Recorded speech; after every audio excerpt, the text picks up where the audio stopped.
Hello, everybody, and welcome back to Encounter Roleplay. My name is Will. I'm a D&D sex icon. I'm back today with a full cast and crew of Atomic Cthulhu to head into yet another fun-filled episode of shenanigans and irradiation. So let's go around the cast and crew. Let's figure out who we are and who we're playing today. Let's start with our keeper for tonight, Greg Grimjack21502. Greg, how you doing, my friend? I'm doing well, Will. I'm doing well. I think I'm really getting a handle in this newfangled 2018 technology. Today was a day where I really especially felt on top of my game. But the game of the hour is Atomic Cthulhu, and as the name would suggest, there may or may not be some irradiated people among our party. Not sure who it could be, Myth. But let's see what happens over the course of the next 3 hours and if we get closer to Doomsday. Beautiful. We have Mythomatic with us tonight. Myth, how you doing, my friend? I'm doing great. I am Mythomatic. I am a mustache sex icon, and I'm here to play, and I'm here to die, and I'm here to be irradiated because Marty Reiner was bitten by a mosquito last week, or some sort of Cthulhu mosquito. And now walks with an irradiated face and lesions aplenty. I'm super excited to see what happens. That happened to a guy named and probably, just get ready to roll a separate character. So yeah, you got that radiation malaria. Yeah, Peter Parker had to happen. He turned out fine. You're also covered in We'll see if this is just the side effect of becoming Spider-Man or a mosquito man. Mosquito man is just a nuisance the whole time. Yeah, amazing. I do no damage except for slightly irritating pricks on the hand and or back of the knees. Well, speaking of slightly irritating pricks, we've got Mike with us tonight. Mike, how you doing, my friend? Hey, you know what? I'm back, and I'm slightly more audible and slightly more visible than I normally am, and I'm ready for Cthulhu to big spoon me, so that's pretty exciting. And I think I'm playing Lenny Sparks. I have some cognizance of what happened last time. I guess I got a motorcycle, so I guess I'm still alive. I'm ready to see what that does. Great stuff. We also have Kiana with us tonight. Kiana, how you doing? I am doing great. The sun's outside, so I might have to peace out. But no, I am excited to start off my week as always with Call of Cthulhu here with this lovely crew and seeing what mysteries we can solve and try not to advance the doomsday clock any more than 30 seconds that we did last week. So hopefully that turns out okay in our favor. And hopefully, you know what, we'll figure out some stuff before Marty and all of us die. Absolutely. And last but not least, we have Jules with us tonight. Jules, how you doing? I'm good. I'm playing Ruby Martin, and I'm excited to dump more paint on Marty and see if I can make it so that he really never does have kids. That was what she did last week, right? I dumped paint on Marty, prevented him permanently from having children. I feel like that's a really big accomplishment, and probably never top that, so. Great stuff. As myself, I'll be playing Agent Gumball. Gumball is Fed working with them at the moment in Boo. He has got a very firm grasp of everything that's occurring right now, and it all comes down to the communists and ambulances, Gumball's two main hatreds in life, as we learned last week. And he's pretty much cracked this case as far as he's concerned. So this is probably going to be a pretty short episode, just wrap everything right up and maybe we end up shooting Mike in the back of the head because he's turned into a ghoul, but maybe not. Who knows? We're just weird smooth skins. But before we head into today's show, I'll remind you guys that we're sponsored by Fantasy Grounds, our virtual tabletop of choice. You see Fantasy Grounds there. We'll be using it today, actually, for all of the roles of the maps, the images, and the tokens from Fantasy Grounds, which you can check out for free, and you can check out all of their licenses as well to play a variety of different tabletop games. D&D 5e, Call of Cthulhu, they've got hundreds of them that you can play. Some of them are for free as well. Let's go also to Wayland Games. You guys can check out our sponsor Wayland Games for 20% off all of your miniature needs. So Warhammer 40k, Magic the Gathering, Dungeons and Dragons. They sell books, they sell minis, they also sell dice over there as well. So check them out and you can save yourself a lot of money from Wayland Games. I'll also remind you guys that you can interact with today's show as this comes in right now. You guys can follow the stream if you haven't yet. 20 followers, in fact 30 followers, you guys get to decide something which happens next in our game. Also, the same goes for this tweet here, 20 retweets. What's up, Margaret Crone? Good to see you guys. You guys definitely follow Margaret if you don't already. Yeah, tweets are there. You can donate to a fellow game as well. Give players nat 1s, nat 20s, wild, magic surges, and worse. Speaking of which, thank you, Latu, donates £30. I know I'm not Greg, but I think Mike did ask for this rather clearly. Cursed item, 3 nat 1s, disadvantage, and a wild magic surge for Mike, which is the perfect way to welcome back Mike into the show today. So, cursed item, 3 nat 1s, disadvantage, and a wild magic surge from Mike. Thank you again for that. Thanks, everyone. We appreciate it. It's always appreciated. But while you get to doing those, Mike, that's a D25 and a D10,000. I'll hand back over to our keeper for tonight, Greg, to remind us of what happened last week on the show and lead us into this episode of Atomic Cthulhu. Absolutely, my friend. Last week on Atomic Cthulhu, several things happened. We began with a fight outside of the Chat and Chew, where Stan Patterson and a couple of his goons attempted to rough up the party after their conversation with Sarah Sturwell. When things went south, because Ruby Martin merely broke a guy in half with a trash can, it sent a bit of a chill through everyone else's spine, or unshattered spine, and so quickly the momentum of the violence was diffused. After interrogating Stan Patterson at the Bearded Priest bed and breakfast, they were able to ascertain that this gentleman wasn't necessarily an enemy of George Sturwell, but he was in fact having an affair with Sarah. And so armed with the knowledge that George Sturwell, the person that they were investigating, had frequented several places, they went to the Music Society of Richland. It was locked.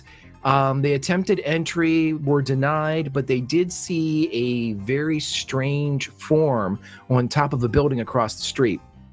Upon witnessing that form disappear in a literal puff of smoke, they quit the area, went back, and spent the night at the Bearded Priest bed and breakfast. During that night, poor Marty Reiner had a bit of a dream. In that dream, he pictured himself being bitten and seeing a giant insect, perhaps as great as the cosmos itself, descending upon Earth and finally him. And as he awoke, he realized that he did not feel as well as he had when he went to sleep. In his hand was the shattered remains of an 8-legged mosquito that bore iridescent purple, green, and blue marks across it, looking very alien. Within an hour, poor Marty began to experience signs of severe radiation sickness. Lesions 2 inches long by 1 inch wide began to appear all over his body as his constitution began to flag and Marty himself began to die. As the party pressed on, they went north to the campsite upon which George Sturwell's body was found, apparently by suicide from a shotgun. As they were able to look and kind of CSI that area, they found out that the nearby ground, vegetation, and pond itself seemed to be dead, as if it had been irradiated, all the nutrients, all of the life sucked from this particular area. As Marty experienced another surge of radiation through him, he dropped and vomited, experiencing a mechanical 20-point constitution loss. At this point, the party witnessed the arrival of the same being, presumably, that they saw on the rooftop across from the Richland Music Society arrive in a puff of smoke. This gentleman appeared to be of Native American descent. He approached and simply said, "I can help your friend." And with that, that's where we pick up tonight's episode of Atomic Cthulhu. And if we want to roll all of those nifty wild magic surges, let's go ahead and do those, because we're going to have young Lenny Sparks appear on his bike. Absolutely. Speaking of which, everyone else gets a wild magic surge from Forbrand to kick things off. Thank you, my friend. We appreciate it. I will read out Mike's first wild magic surge, though. It is that Mike is tormented by visions of his own descent into madness, which is just nice. Absolutely perfect. Cool. Literally the most fitting wild magic surge in this game. It's incredible. And his cursed magic item is the Quiver of Returning, which allows projectiles from your quiver, or in this game, probably your holster or your gun, magazine, whatever, return to you, but they may try and hit you in the butt when they do so, which is very fitting. Let's see, I'll roll my own wild magic surge here as well. In case you guys forget, we can do /die D10,000 in Fantasy Grounds to get that up. Agent Gumble rolls 2, 4, 4, 4. My favorite. 4. I love 4. Okay, let's see. Agent Gumble's Wild Magic Surge is that his voice seems to issue from 1d4 people around him. Wait, what seems the issue? His voice, His own voice. Gumble's voice, seems to issue from 1d4 people around me. Okay, Everyone's we're going to go starting ahead talk and like me. Exactly. So those people will be Dr. Ruby Martin, Marty Reiner, and Jane Walsh. The next, until I tell you otherwise, you must speak as Agent Gumble. Lenny, you are coming in late. So you Sweet. You're welcome. Let's see. Okay, Marty, 9181. Oh, poor Marty. Let's see what his wild magic surge is. Missiles fired nearby invariably miss their targets. So no one's getting hit if they're getting shot, at least. Missiles nearby invariably miss their targets. Could be so. Perfect. Or That's really pretty bad. good. Yeah. That goes great with my Jane. Quiver of Returning. Jane receives a sign that she should reject all magic. Which is maybe a little... Fair. Can that be all science? Yeah, isn't magic just science no, we don't fuck you understand guys. yet? Right. And then Jules, Ruby gets... Ruby, your that's flesh religion. is utterly transparent to artificial light.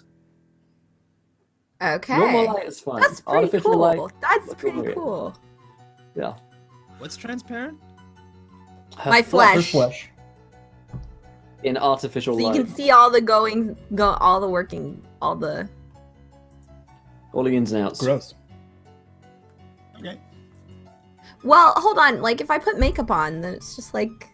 It's fine. Or lead paint. Or lead paint. Solves all She problems. thought she would... Look. I know. It's the calamine lotion of radiation malaria. It's the calamine lotion of Lowe's I bet they sell bug spray. and of Sears and Home Depot. All right, so as everybody witnesses the arrival of this Native American gentleman right by the crime scene proper, we're going to cut back and to explain a bit why Lenny hasn't arrived with the rest of the group. He left Richland with them. He was riding his, what they call the road chief, his Indian motorcycle that he acquired as a mount from Stan Patterson. And as he was driving along the road, what we're going to do here, Mike, is I'd like you to roll a power check as you see the Cadillac that the rest of your friends are driving kind of pull off into a dirt road as they descend towards the campsite. But at that moment, That's a okay, so yeah, success. so you succeed as a light, a force, a sensory press against your chest almost makes you lose control of the bike. You're able to stop yourself and put a leg down to stabilize or kind of create your own kickstand for the bike as you hit the side of the road, and the following vision takes you. As you see yourself driving the same bike that you're currently on, only this bike is very different. It is decorated with bones and paint and spikes and different implements of edge and torture and destruction. And as your mind's eye acts as a camera peeling up from the rubber and the road up across this bike as it is decked for violence, The being that now sits across this is similarly dressed in leathers, in piercings, with pieces of flesh that have been used in scarification as tattoos now adorn knuckles, missing digits. And as it proceeds to go up past your neckline, you see that the person riding the bike is in fact you. Devoid of hair, completely bald, the same scarification and tribal implements. There are hash marks across your face. You have an insanity in your eyes as it appears you are a road warrior driving along some desolate, destroyed America. But as you have succeeded on your power check, the vision quickly fades, but it's remembered. You're not experiencing it, but you'll never forget it, as you are able to follow your friends now down into the road. Now, Greg, was that a vision of my own descendants or my goals in life? To be clear. It can be whatever you want it to be. This is like the never-ending story, buddy. It can be whatever you want it to be. That sounds awesome. If that's how this game, I think. So he just continues. Once he gets out of this weird phase in, and sort of I assume by that time the car is pulled off a good distance and he's got a ways to catch up now. No tell how long this vision overtook him. But he finally rights himself on the bike, and after shaking it off, sort of after the car. Okay, so I will allow you this. As you kind of come out of this fugue state, you look down and you see on your watch that it's been a good 12, 13 minutes since you believe that you stopped along the side of the road. So while it was kind of a momentary glimpse, like a panning shot from the rubber and road up to witness this potential future, it seems that in the quote unquote real world, the spool ran a little bit faster than it did in your dream. And so by the time you pull down into the area, you get to the Cadillac and you see that the crew has apparently abandoned the Cadillac to walk further down, but you can take the bike, whereas they couldn't take the car any further. You can take the bike further down if you want. Yeah, I think he will try to take the bike and at least kind of walk it in there, not leaning heavy on the throttle, especially since it's a nice bike. Why not? Why not keep riding it forever? It only runs on blood, so I've been told. But yeah, he will try to get the bike as far down the trail as he can.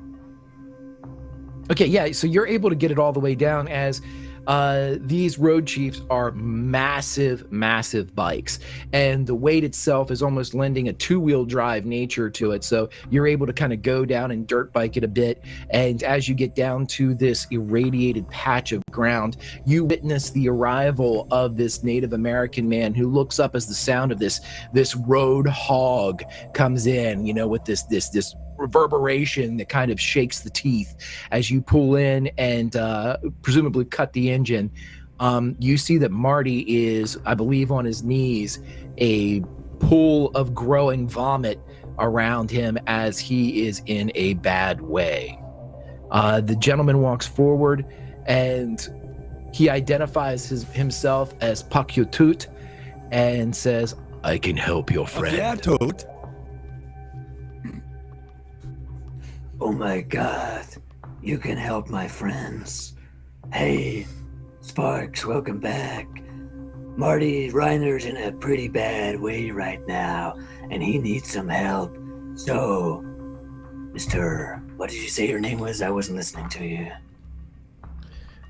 You can call me Yatut. All right, I will. How can you help my friend? He's got some kind of sickness, and he's not down with it at all. We must take him. I'm not down with the sickness at all. We must take him to my village, and only our magics can help him. Oh my God, you have the magic of America. Let's go with this guy. He can save us. The original America. Whoa. OG USA. There's no Come such on. thing as magic. You know that, right? Put Reiner in the car. How far is your village from here? And does it have parking? You will have to walk.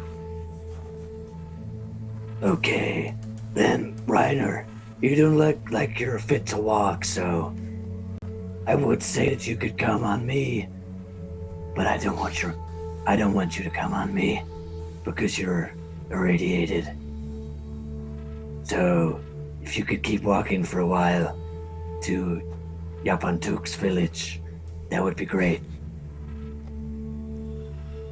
Lenny, you're That was pretty sure that Lenny, you're pretty sure that you could take the bike further into the woods. It can also carry Marty. Yeah, I think he would have cut the engine, but not the power. So there's like a big beam of light kind of centered around where Marty is, and he looks over at everyone and says, "No, I can put him on this, Gumble. Marty, Oh, throw no, up on can me." you? Is that a good idea?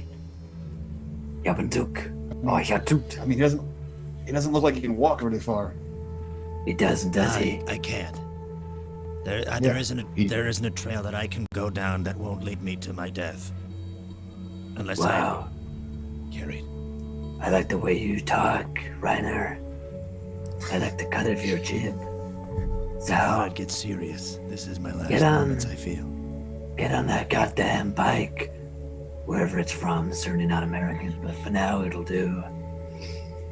But no, And the Yatut. bike is very much American. Lead us. It is It's an super Indian- American. It's an It's Indian like the bike. most It's- American motorcycle ever. It's called an Indian bike. It's not American, no. So, From India. No, Idiots. it's all the way from India. It's a long way away from here. Sparks, you might have heard of it. Damn man. Little place called Delhi. Coincidentally, I'm hungry and would like a sandwich if you have any.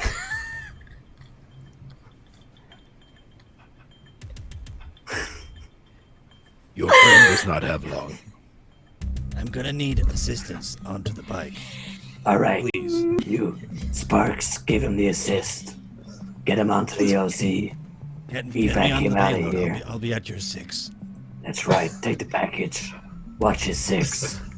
So I get Marty Ryder on the bike, but not not riding bitch. He's facing the opposite way, like the back tire. So if he has to vomit, he can retch behind us, and hold on to like the back of the seat. He'll be fine. Okay. Perfect. Sure, yeah. We'll see. Cool. Yeah, I mean, I'm sure Okay, he'll be so- fine. Look at him. Yeah, I'll be fine. As Hyatut starts to walk off, I'm assuming that everyone here is following them. Yep. Kiana Jane at this point, because of her wild magic surge, obviously is extremely skeptical as soon as Hyatut mentions anything about tribal magic. So, as part of your RP, keep that in mind. So as you all descend into the depths of the forest, you'll notice that there is a trail enough, whether it be for wildlife or actual pedestrian traffic, if you will, for the bike to continue deeper down into the forest. It's only about a mile or two later when you come upon a village. And by a village, it is very, very traditional. Everything is made in it's probably looked the same 100 years ago. And as you all descend into it, Like Fiddler on the Roof traditional? no, more Native American traditional. Yeah, like a shot Pacific village. Yeah, Northwest, exactly. the longhouses and Longhouses. We got circles. Yeah, circle stacks for the medicine men, so to speak. And stuff it is that'll make towards Franz one of- Boas cream himself. Yes, Wait, and Oh, so as you descend upon this village with its row houses and with its the circle stack that's in the middle, Kjaltut leads you towards this circle stack, and as you get there, he turns and looks at you, and he reaches into a bag that's right beside the door and produces leather skins. You're not sure from which animal they came from, probably deer, elk, potentially, but he produces enough for all of you to wear. They seem to be very simple, over the head, one piece type of jumper looking outfits. And he says, "Put these on and go inside." Like all of us? If you want your friend to live, yes. This is a lead-based skin. This is a lead-based Rock and skin. roll, Mr. America. Let's go. Come on, Jane. suit up. Looks very skeptical. Oh, Jesus. Okay, sorry. There is a giant bug right here. Hold on. Oh my god, you're gonna get that radiation malaria! This is why you need your March 2018 copy of White Dwarf to hand at all times. 23 kills. I heard about that. Do it. You can do There's a it. spider I on believe the in you. ceiling that I'm waiting for it to come down to a point where I can kill it, but I'm waiting for it. It's 24 If there right was a spider on the ceiling in my bedroom, I would not be streaming today. I would be there was a burning spider down in the shower. apartment building. There was a spider in my shower this morning coming down. Yeah. No, Quick no. evac at White Dwarf. Boom. I just pick them up and that- relocate them to not in my shower. James is looking No. really skeptical as I kill this bug. Hold on. There are some spiders that are small enough that I would glass them and move them out because they're like harmless. Why? But some of them Why are when so you big- could kill them?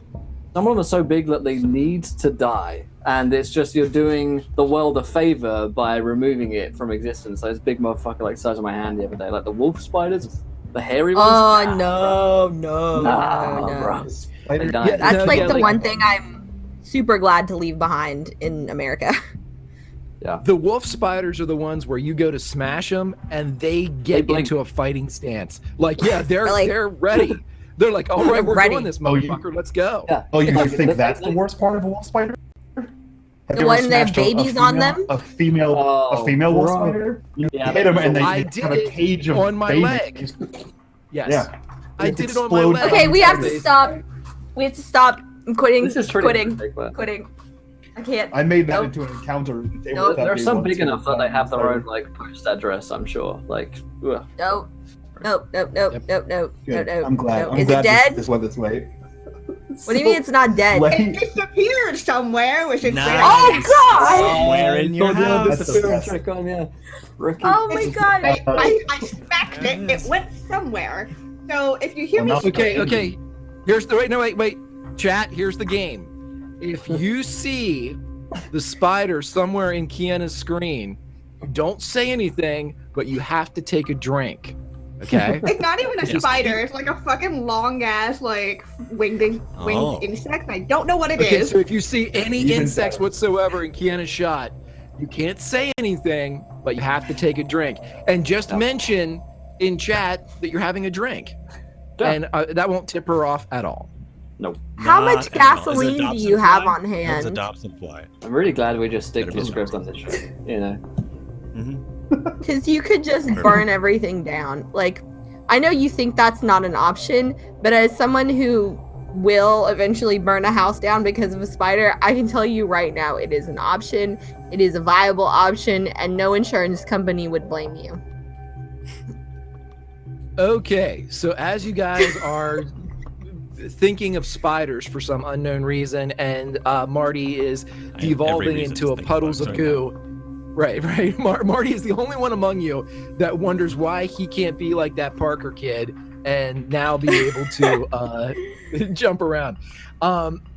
You guys are presented with these outfits as Hyautut indicates that this circle stack is a medicine lodge of some, or a sweat lodge, and he is indicating that you need to pass inside as a group. Let me know what you guys do. Let's do it. He's gonna save Reiner. We gotta get inside the LZ. Okay, this is as low as my voice is gonna go. I'm ready, I think. Come on, Jay. Oh my God, that's Spot on. a good. Copy that. That's it. That's all I've got. Instant erection for Gumble. Yeah. Oh my God. Oh I think I God. just saw the Never been erection harder. of her. A bald eagle calls in the distance. You've never sounded more American, and it's so goddamn attractive. God. I'm never gonna speak again. Let me just get the Constitution You have of to. America. And let's read it together in the same voice. No. God. No. Will, I appreciate that all of your American accents are just your voice, just just way deeper. He said we sound like Agent Gumball. That was it. Yep. That's the role. I have to do my best impression of Will doing an impression of Batman. That's what you all Agent sound Gumball like. is just deeper Jack Deacon. Which will sound like- Agent, no. Here's what it'll be. Since it's still Ruby's still sounding. Have you guys ever seen the documentary about the whites of West Virginia? And yes, I Sue have Bob. I can do my Sue Bob impression. My name's Sue Bob. It's like a fucking constipated yoga. I don't know what that means. I don't know what just happened. You guys need to watch that documentary. It's not what all people from West Virginia are like, but the only thing I remember is my coworker used to do a Sue Bob impression. She'd go, "My name's Sue Bob. I'm the sexy one." That's all I got now, for if you guys. don't want to watch a documentary, follow Big Pig's suggestion in chat. Watch Lego Batman. It's the same voice. Oh, I'm going to watch Yes, that. it is either a woman in West Virginia addicted to opioids or Batman. Right. Okay. So Surprising as you choice. guys, So- let's bring it back. I put on- Bring it I back put a on- little. Lenny gets off the bike and helps Marty off as well, and helps Marty get dressed as he avoids vomit. And then he Yes, himself jumps into the others. Yeah, Hiaotut says that you all must leave all of your possessions that you brought with you outside and wear only what he has provided to enter the sweat lodge. He helps Marty far Jane less. hates this. Roger that. You too. No. We gotta get Reiner safe. If Yatu can save him, all we gotta do is put on these skins. Suit up. Stay frosty. I feel like, yeah, I guess, sure, why not? Ruby's gonna like do you as in like only the skins is what I'm hearing. It's like a doctor's office smock. Yes, Ruby's take gonna off. do the thing. Ruby's gonna do the thing you do when there's like no dressing yeah, room. the She's gonna fucking put the changing smock shit. over like a Yeah. thing, yeah, and she's gonna do, yeah. I've done that before. No big. That's enough to get Every girl knows That's how to enough. do this. for Yep. Marty to get turned on. He knows what's Yeah. going on there. She's just gonna be like, as- what? And she's gonna do the thing. You as just you can everybody- pull all your clothes out from. It's fine.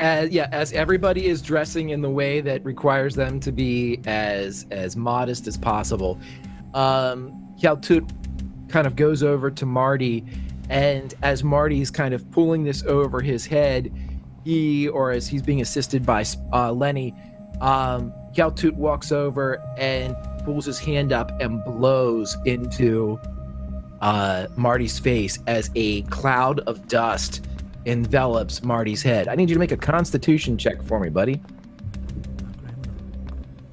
Perfect. That's where I excel at the moment. My strongest stat. Luckily, you mained con. Did I do it? There we go. There you go. Perfect. With a 90. Wow. That makes Okay, so as this cloud hits your face, you feel your lips, your nose, anywhere the membrane around your eyes where this cloud hits almost immediately goes numb as it strikes you and creates some type of reaction. It's difficult to breathe as several whatever this cloud is made out of goes through your nose, through your mouth, and as you're sitting there, you begin to cough and sputter. And Hiaotut steps off to the side, kind of shaking off the remnants of whatever powder this was that he just blew into your face. Ow. What the hell was that? I think now is like the reason why I sound like Marty or sound like Gumbo is because he has it all in his throat. What was that? It will help you. You must hurry. And he opens up the flap of the sweat lodge, and a heat and a bit of smoke kind of lolls out from the flap as he lifts it. But inside, it is completely dark. Okay. Okay. Everybody, let's get in there. Watch All my right, six. we're up. Ruby's gonna give Marty a shove. Get in there. She's We're gonna Oscar push Mike. him in there.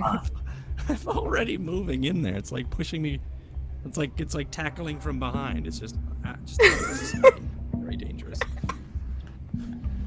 Why are you guys Right. talking like that? They were making a joke at Gumball, and I just didn't know.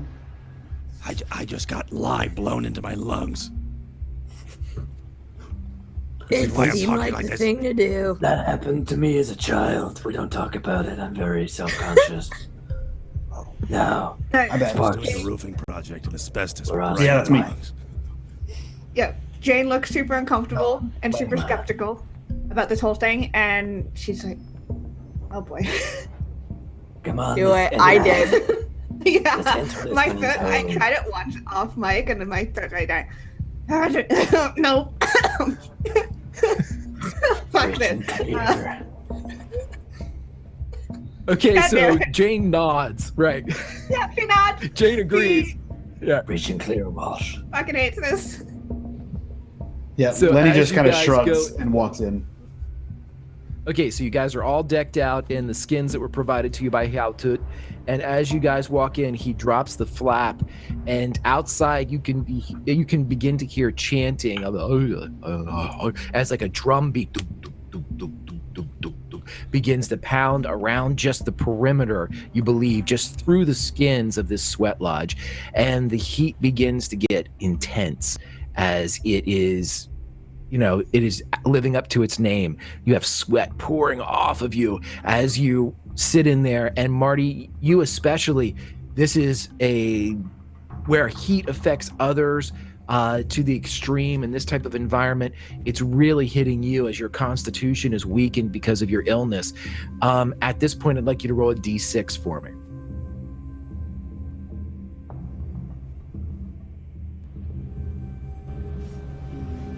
Wow. Okay, so you're able to, as you feel another wave of nausea come over you from your sickness, perhaps it is the powder that was blown into your face by Yaltut, you're able to kind of keep the contents of your stomach down, which the last time as you vomited by the dead lake consisted of a lot of blood. But you're able to not vomit inside the tent, but you do lose another point of constitution as you begin to wither. And it's at this moment, as you all are sitting there, that the colors, even in this darkness, the blacks and the grays and the peaks of light that are coming from outside, and the of the drums begin to swirl in your minds as all of you begin to lose purchase. The anchor that you have in this world disappears. And if you'll turn towards Fantasy Grounds, I'll show you where you end up.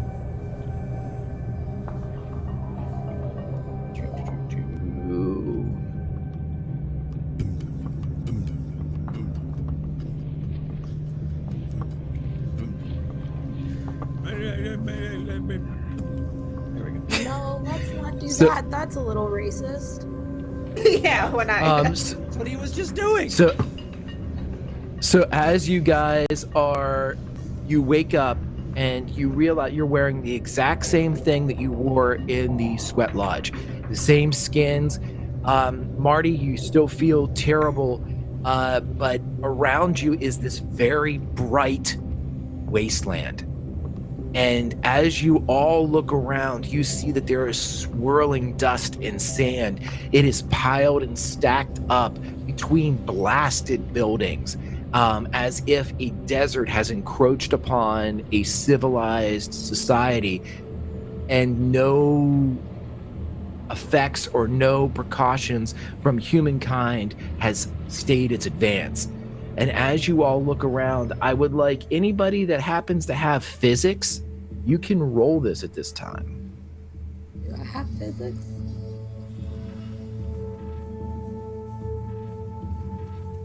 Does anybody have physics or? I might have. I do. I I just need to find it. Science, physics. Boom. I fail hard. Oh, I actually Lord of- succeeded. Ooh, There you I have go. a 38. I don't know if that's gonna succeed at all. You can absolutely roll it if you'd like. Can I just roll a D100? You can How do double you do click that? your Double click your skill skill. and double click your I don't skill. think I and it'll- entered it in here. I'm looking at my paper sheet. Yeah, go ahead and slash That's not dice. how I do that. It's slash die or slash dice? Slash die. Slash die. Slash die. I'm sorry, slash die. And then D100. Yep. Are we all rolling a Yes. D100? I was paying attention. No, only if you have Oh, physics. that is okay. If it is Oh. precisely the thing I have, if I have 38 and it's a 38, do I make it? Yep. You get it. Yay! For Ruby and Jane, here's what you guys immediately determine as everybody's doing that panoramic, Michael Bay 360 shot as you're taking in your current surroundings. And with this sand and the blasted buildings, you're able to quickly identify, perhaps from films that you've seen or theoretical papers that you've read, this appears to be a city that has been, or an urban environment of some kind that has been decimated by an atomic blast. Are we still talking like Agent Gumball? No, you guys are you are no longer Oh, talking let's like see this. You are back. Thank God I tried. My throat's already dying from my attempts earlier. I gave it about an 85%. Jane, I know you've seen. I used to babysit for this nice man when I was in grad school. Came across some film in his office one time. Looked Hey, a little something like this. Hey, guys! This isn't the first time I've seen something like this today. Is that weird? Wait. Yeah. Given that we are in the rather lush Pacific Northwest, yes, Lenny, I would say that is a tad strange. The last time I saw something like this was a film of a nuclear explosion. Well, I thought I was just having like a daydream, but it was a bad time for a daydream, and now I'm seeing it a second time. So you remember how I was a few minutes behind you guys on the bike? Yes.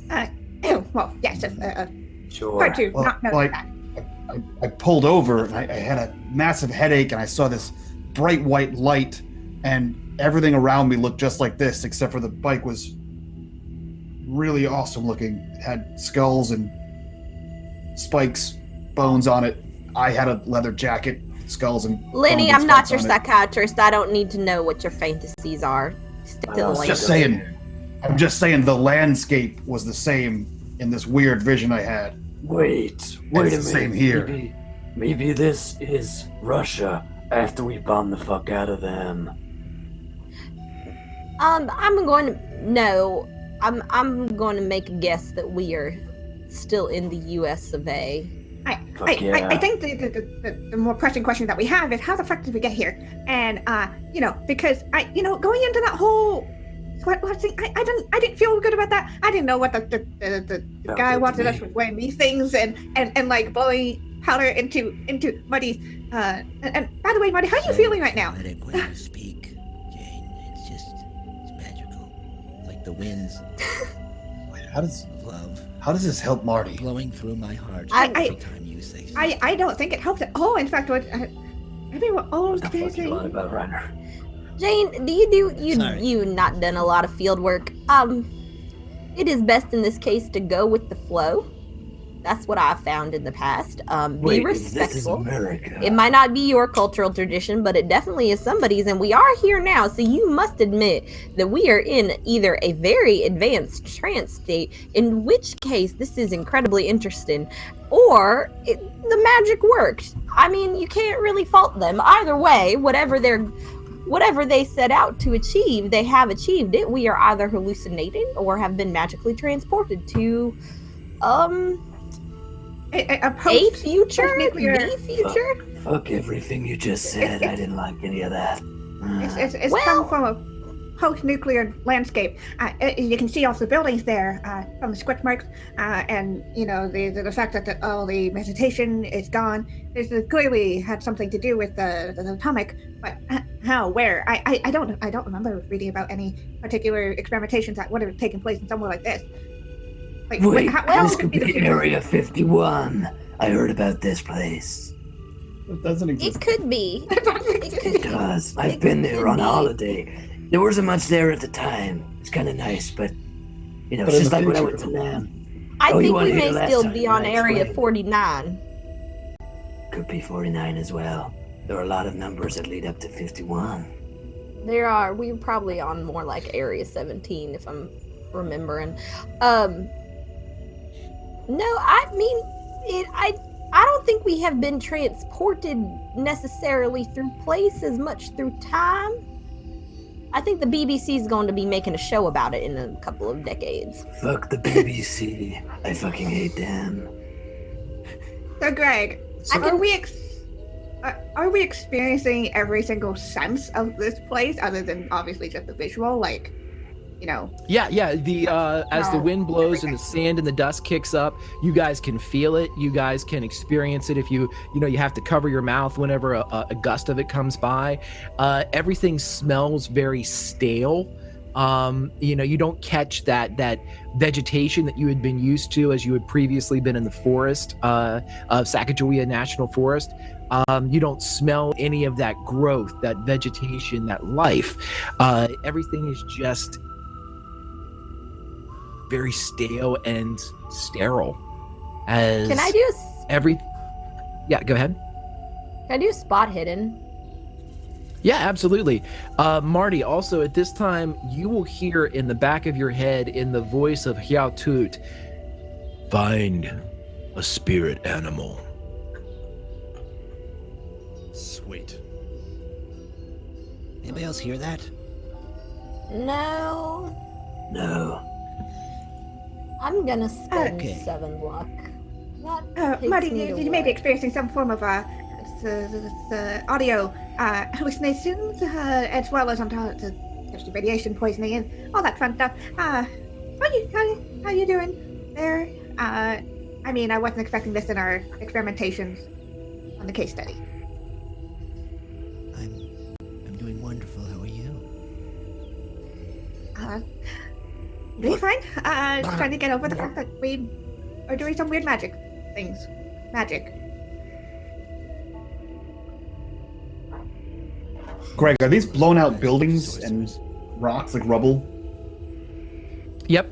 I will also say, Jane, because you had a regular success, you are able to notice that off to the side, among the rubble that is while it's very artificial in that it was stacked stone and obviously some form of civilization, there's one area where you see a splash of color against this kind of beige landscape. It looks like a sign, but it's submerged in sand to the point where you can't read it or make it out. Where are we on this Oh map? yeah, Jane's gonna go over to it if she can, and try to at least see if it has any resemblance to any signs that she saw before entering into Richland. Yeah, that's about where you guys are. Wait, can we pull ourselves onto the map? Yeah, I just did. Yeah. You drag your little icon in. Oh, that's so fun. And now there's 2 of them. Oh god, there's so many of them now. Oh God. I'm sorry, I moved one of you God, guys on there. seen this too? Does this mean I'll do in it. our hallucination we suddenly get 2 Janes? Now, Yup. That's exactly what happened I don't there. know what to do with myself.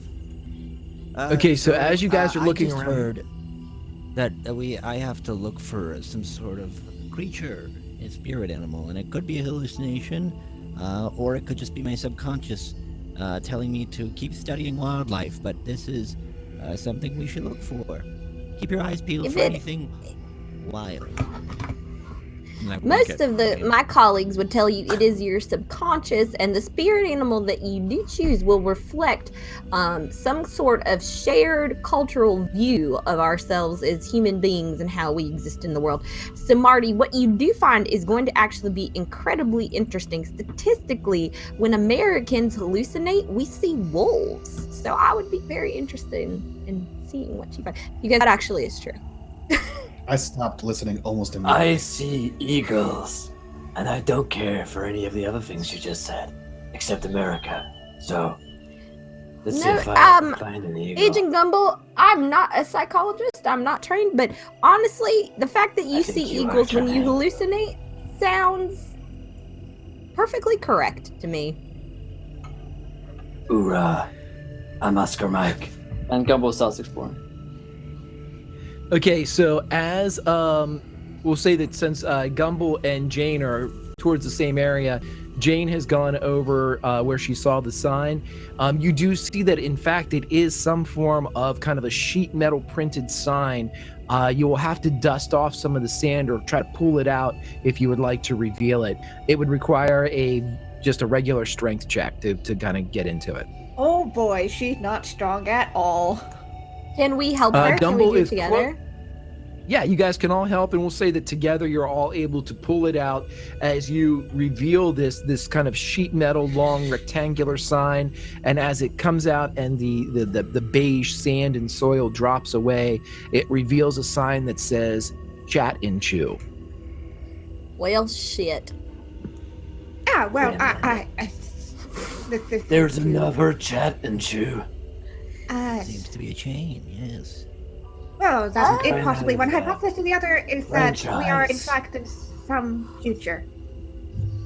I think we are in a less than optimal future, but a likely future? One thing I learned in the military is that the future doesn't exist. Really?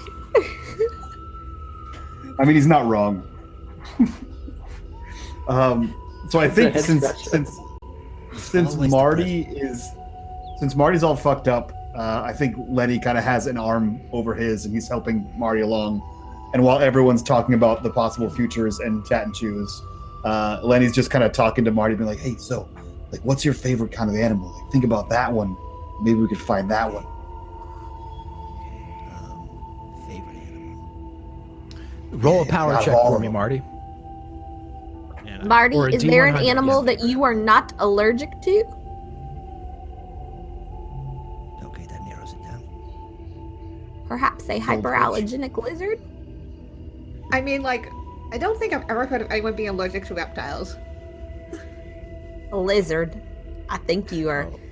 Maybe, Marty, a Komodo dragon. Oh, those could fuck you up, 66. though. My power. I know. Okay, I think Marty. Marty could fuck you up if he'd fuck you up if he got a chance. Marty, as you're sitting there, Stallion, Jane. Like a stallion. Marty, as you're being helped along by Lenny, you hear a call in your mind, a whisper. And I will tell you this, chat, we're getting close to a potential viewer decision. If we reach the retweets, you will be able to pick the spirit animal that young Marty is going to find. So if we get those retweets, Cuttlefish. if not, I'll just come up with something stupid. With 3 followers out and 6 retweets out, so get on it, my friends. Y'all, please do this. Okay, so Marty, you hear it kind of coming from the end of the street, like off maybe in the alleyway beside where the Chat and Chew was. But it's at that moment that you all see the sand begin to shift as very pale pink hands creep out, press down against the sand, and these forms erupt from the soil. Oh no. Great. Wait, What?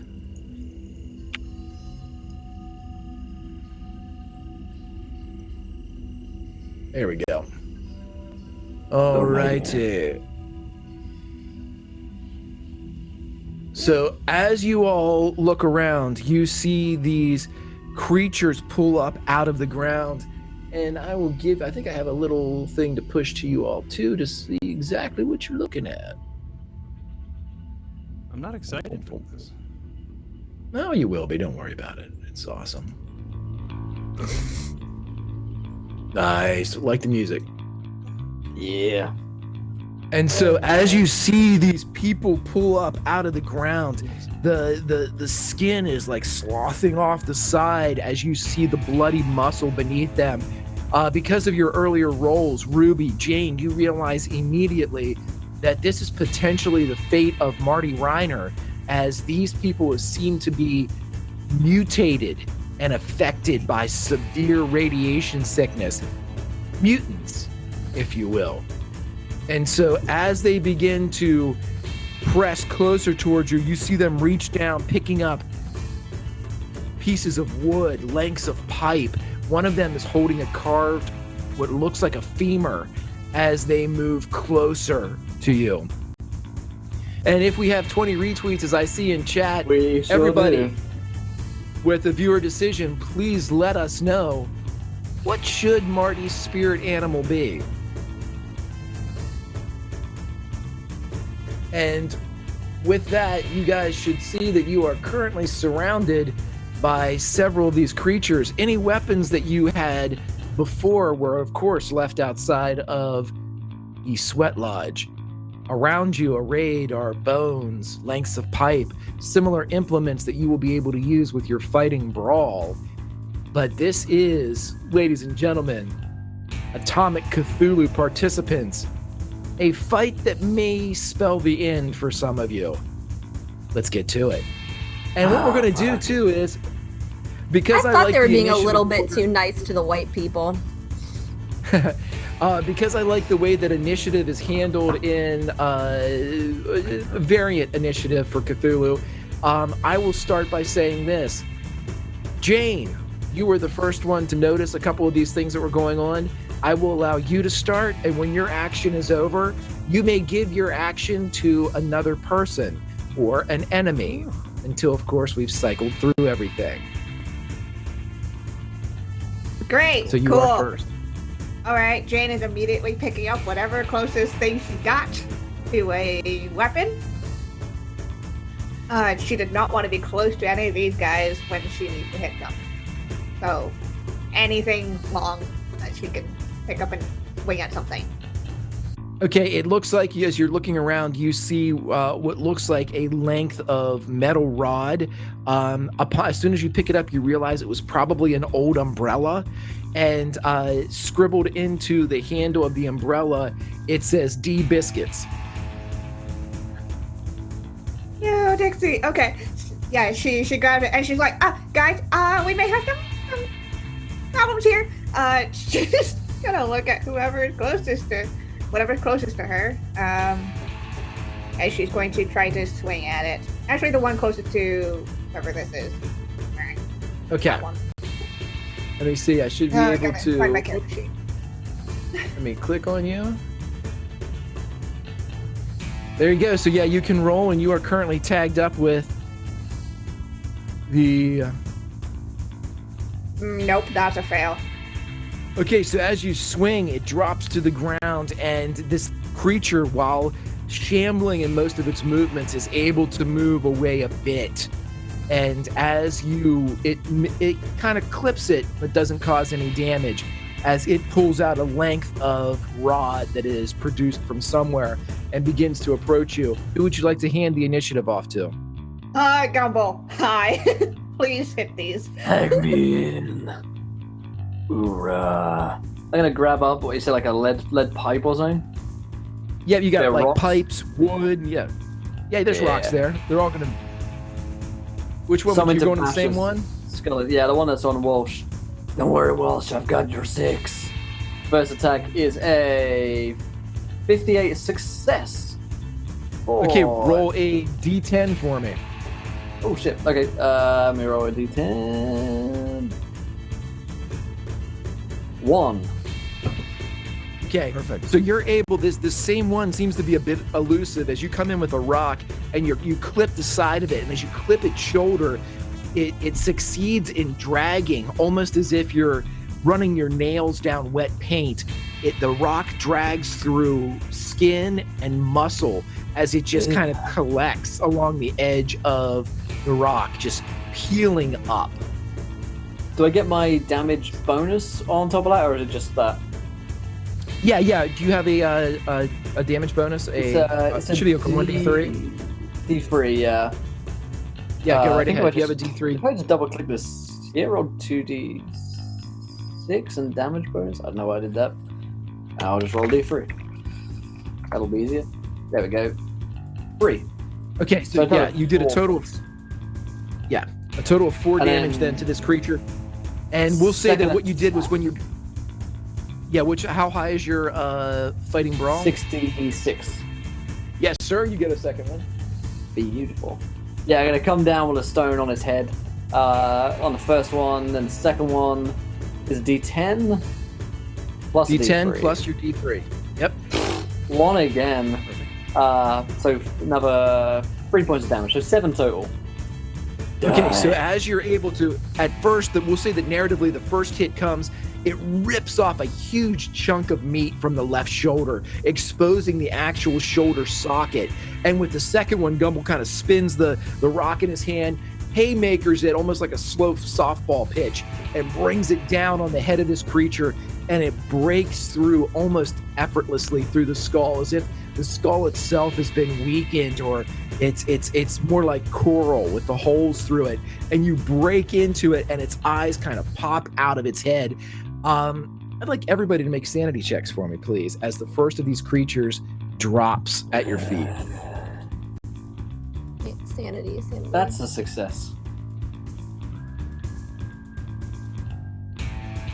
It's an extreme success. I don't know what that says about me. Yeah, Right. That's also an extreme success for me. Okay, yep. Ooh, you got I see a bit of a fail there from... Jane's already at 40 sand. She's not sane. Oh. It's only one. It's only one. Okay. So you lose 1 sanity point as you see these creatures for the first time, as everything, the rest of you kind of shrug it off. Jane, for a moment, we'll see that's maybe why you missed, is that these creatures have just kind of gotten into your head. As Gumble is standing there, very Lord of the Flies, with the rock up and the gore coming off of it, Will, you're able to hand your initiative off to somebody else. You know what? Martin, over to you. You're good at killing people. Is there is you talking to Ruby, or are you talking to Marty? I said Ruben. Wasn't that clear? Okay. Because you used to call... Okay, never mind. I call you Ruben. As we identified last week, chat, Agent Gumble can't get it through his mind that Ruby was able to decimate some of the fighters, so he immediately turned her into a man. So he was able to comprehend this and continue. So she became... Every time he's attracted to her, I imagine that creates a whole lot of cognitive dissonance for him. It's the second thing we learned in the military that isn't real. Women. Also true. All right, now Ruby's got to choose whether or not she's going to kill this thing or hit Agent Gumble. Is there is there any other pipe on the ground she can pick up? Yeah, the whole place is littered with potential, rudimentary weapons. So yeah, you can definitely grab something. She's gonna grab something baseball bat sized, like lead pipe, and just the one right in front of her. She's just gonna swing away. It's like a T-ball. And again, my fighting brawl thing. So I have... Oh, yeah, that's a success. I have a 45 in fighting brawl, but that's a 9. Okay, so according roll to my a D3. Roll a D10. Yeah, a D10, right. And we're going to double whatever it is that you get. Wait, why isn't this working? Okay. Yeah, /die D10. Oh, whoops. That's a 3. 6. Okay, so 6 total as you bring this bat and kind of clip and blow a jaw off the bottom of one of these creatures. As you're standing there, what's your fighting brawl? Is it over 50? No, it's a 45. Okay, so you take that one shot, and the creature in front of you is terribly wounded as you see this blackened, spotted tongue kind of loll against its upper chest as it's gasping for air, and you see the sand and the soil kind of collect on this now exposed like wetness of the tongue and the inside, but it's still up a bit. Ruby, I would like you to pick who is next in the initiative order. Lenny. Lenny's next because she doesn't think Marty's got much he can do. Yeah, so Lenny still kind of has Marty over his shoulder, like has an arm over him, and feeling in the similar kind of way that Marty's in a hurt position. Can I drag Marty away, like towards? I can't ping, can I? No. Towards like the blown out wall in the house between Jane and Gumble. Absolutely, like yes. Give Marty some cover. Okay, so I'm going to drag Marty so that he has cover from whatever the hell these things are, so they don't fuck him up more than he already is. Okay, so what I'm going to have you do is you can make a dodge roll at disadvantage here as one of the creatures swipes as your kind of fireman's carrying Marty into this building. So that's the first one and the second one. So both fails. Okay. So fail. Yeah. So as you, it kind of takes a swipe at you. It can't get a lot of it on it as it does that, so you take 3 damage as it kind of cracks the back of your lower back with some type of bludgeoning weapon, and you stumble in, but you have gotten Marty through the front lines, so to speak, that is currently being manned by Jane, Ruby, and Agent Gumble as they kind of close ranks around these creatures that are around you. So he kind of has it over one, and he's sort of dragging him, and as he gets hit in the back, because he continues to drag him through into this house or into the chew and screw. Yeah, it's the chat and chews blasted shell that's currently left. You have one member left of your party, so I'm assuming you're passing initiative off to Marty? Yeah. Okay. So what happens is, narratively, as Lenny is carrying you in, Marty, you get inside the chat and chew, which vaguely resembles the one that you had your Coca-Cola in a few hours previously. And as you're standing there, perhaps inside some of the tables and booths that are kind of lining the one wall, you see some movement over into the side, basically up in the northeast corner of or northwest corner of the building. And do we have a viewer decision on? We're close. We're close on the followers. We're like 3 away. Okay. But did we get? I thought you said we got one for the. Sorry, I was being dumb. Yes, I believe we did. I have to go find what the straw poll results were. Give me 2 seconds here. It looks like it's a naked mole rat. Okay, so Marty, as you look in, you see a very pink mole rat that is in the northernmost container, or the northernmost booth inside the chat and chew. It's covered in these same lesions that you currently have, the 2-inch by 1-inch radiation sickness. And as you walk in, carried by Lenny, you see its eyes meet yours, and with your action you can close the distance between them. Yes, I believe I see a heterocephalus glabber over here. I must study it. Give me 1 moment. And I make my way towards the lesion-covered heterocephalus glabber, which is okay. So the scientific term for a naked rat. Good. Now, as you get closer, without a need for a roll, as this is specifically for you, Marty, you see surrounding this creature, there are what looks like pages and pages of untouched paper. This isn't browned or blackened or burned away. It seems that just in this specific spot, there is a collection, almost as if somebody just fanned paper or threw it in disgust, as it's just laying like a blanket in this area. I go to pick one up and look on the other side. It is Still blank? it appears to be a music score. Oh, interesting. Okay, And I take one of the pages, and that's probably As the naked mole rat turns and looks at you and locks eyes, you hear in your mind, "Can you stop this?" Can I stop the naked mole rat? And it Okay. hears you say that, and it looks around at the devastation. "Can you stop this?"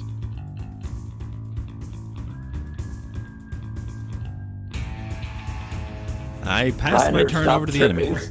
Stop tripping and kill people. What is the Okay. the sheet music for? Like, is there like a title of it or any lyrics on it that I could recognize? Do you read, or does anybody read Latin or Italian? Yes. I mean, in real life. Real life doesn't count, Jules. Yeah, no, If give it to only me, and if I it can is. read it, then my character can read it. How about that? Okay, so as we That's the opposite of how games work. No! This is role playing, not Jules playing. I did learn how to say, "Can I pet your dog?" in French today. It was the only thing I think I'm ever going to need again. You're right. Correct. It's basically, "Can I flat your dog?" which is weird. Yeah. okay, so as Ruby has just cracked the jaw off of this very wounded creature, it responds with a backhand haymaker that hits her for 6 damage and blasts her back towards Lenny and Agent Gumble, knocking her into Jane against the wall as she kind of collapses after this very terrible wound. One of the others comes Ruby forward. sees tiny little versions of her coworkers spinning around her head. Tiny little Janes and Gumbles and Sparks. You've got this, Ruben. No, I don't. No, might die. no. No. You'll die from Another your one attack. comes in on Dr. Walsh and swings, and Jane, you're able to move out of the way as it crashes into some of the masonry that made up the door frame of the chat and Probably chew. if Ruby bumps, Glowings. Yeah. and probably if Ruby bumps And- into her and manages to move her just out of the way. Just, yeah, that narratively, that's perfect, yeah. And so Oh, the Jane. other one can get in. Can't attack I'm a them, pain but this and- one can. Gumble, one comes in behind you. Hoorah, bitch. It misses too as it comes in with an oorah bitch, dropping into a Jean-Claude Van Damme split. Gumble's able to evade. Right on both of their heads. Perfect form. Okay, and Please, as just that is follow the. those. Let me see. I'll move in. Oops. I'll move in the other people as far as they can. As the creatures come in. All right. At this point, let's see.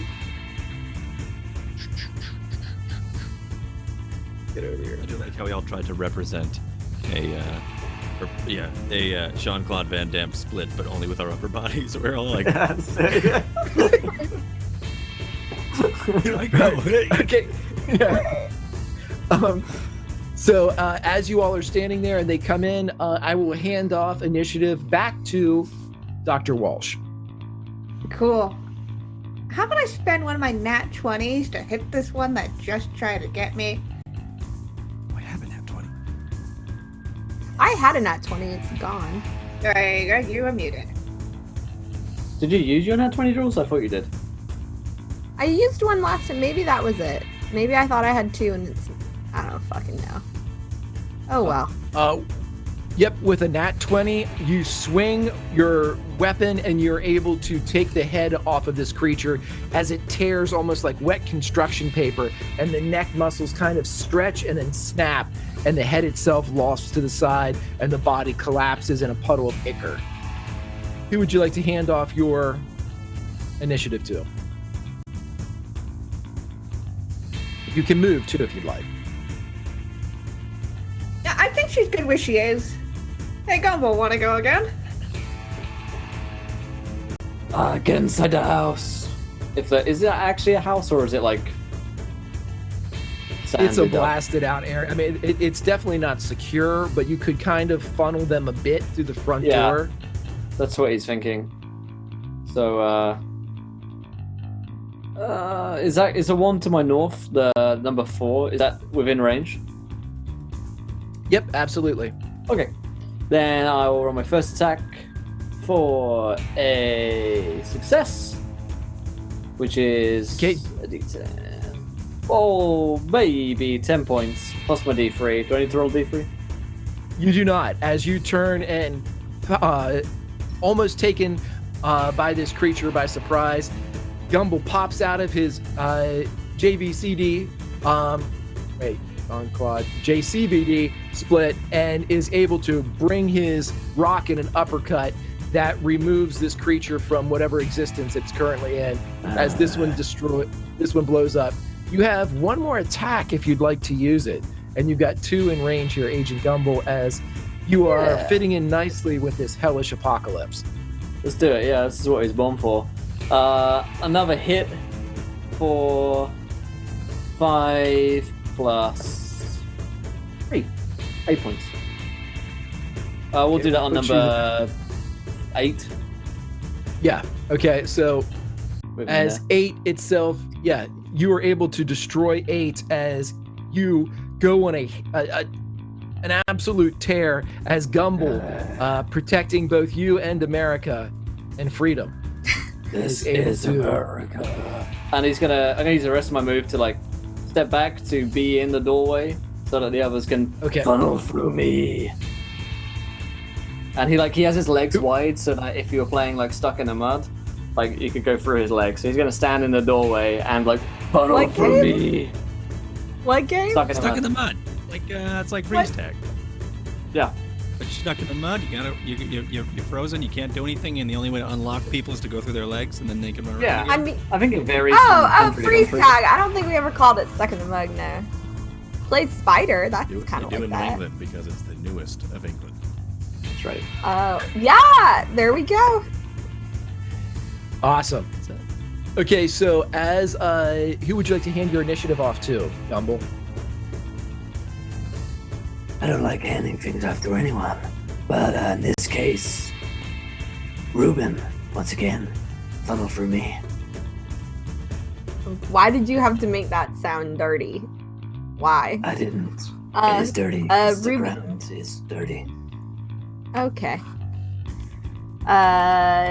Ruby's going to. Is she in range with the mummy number 2? I feel like what she wants to do is she's already kind of down, and so she's gonna take her like metal rod and try to bash its kneecaps in. So even if she doesn't kill it, it can't come after her. Yeah, go ahead and attack. Is that allowed? Narratively, we'll say that you. Narratively, she doesn't do shit. Okay, so you're on the ground, just kind of swinging wildly. If you want to get up, you can go through the stuck in the mud legs of Jean-Claude Van Gumble and get inside if you'd like. Yeah, she's just gonna turn and crawl through Agent Gumble's legs and get inside. And I guess I'm assuming you're here. Yeah, Are you hand? Yep. Are Yeah. you handing off to Lenny or Marty? Oh, Lenny. Right for the potato salad. So Lenny, I'm going to use one of my nat ones, but he's going to see what Gumble's trying to do and move past the potato salad comment and squat down and try to lift up the chat and chew sign to form some kind of barrier between these things and the room that these guys are in, and fail miserably with a nat one as I fuck myself, and I'm just now standing right next to Gumble trying to lift this sheet metal You're, like, sign in between my legs. Gumble, help me! Yeah. He's like, Gumble, help me! Okay. Okay, And so then I will you pass pick up my the turn sheet. to Marty. Yeah, so you pick it up, and narratively, you're able to move it a bit, but you can't get it into position as you kind of trip over yourself and expend one of your nat ones to basically press your turn through. Marty, it is up to you. You are staring at your naked mole rat, and it asked if you can stop this.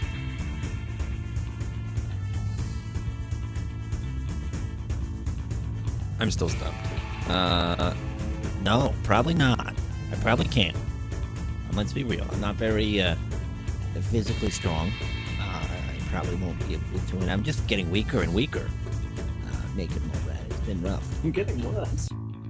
Yeah, I'm just. So theoretically, no. I'm sorry. It looks up at you, and it says, "Then you have to kill me." And it doesn't seem like it would take much to put this creature out of its misery. Oh, jeez.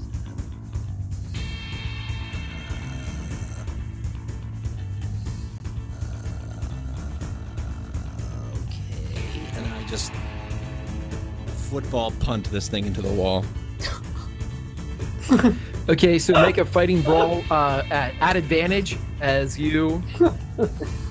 David American Beckham, motherfucker.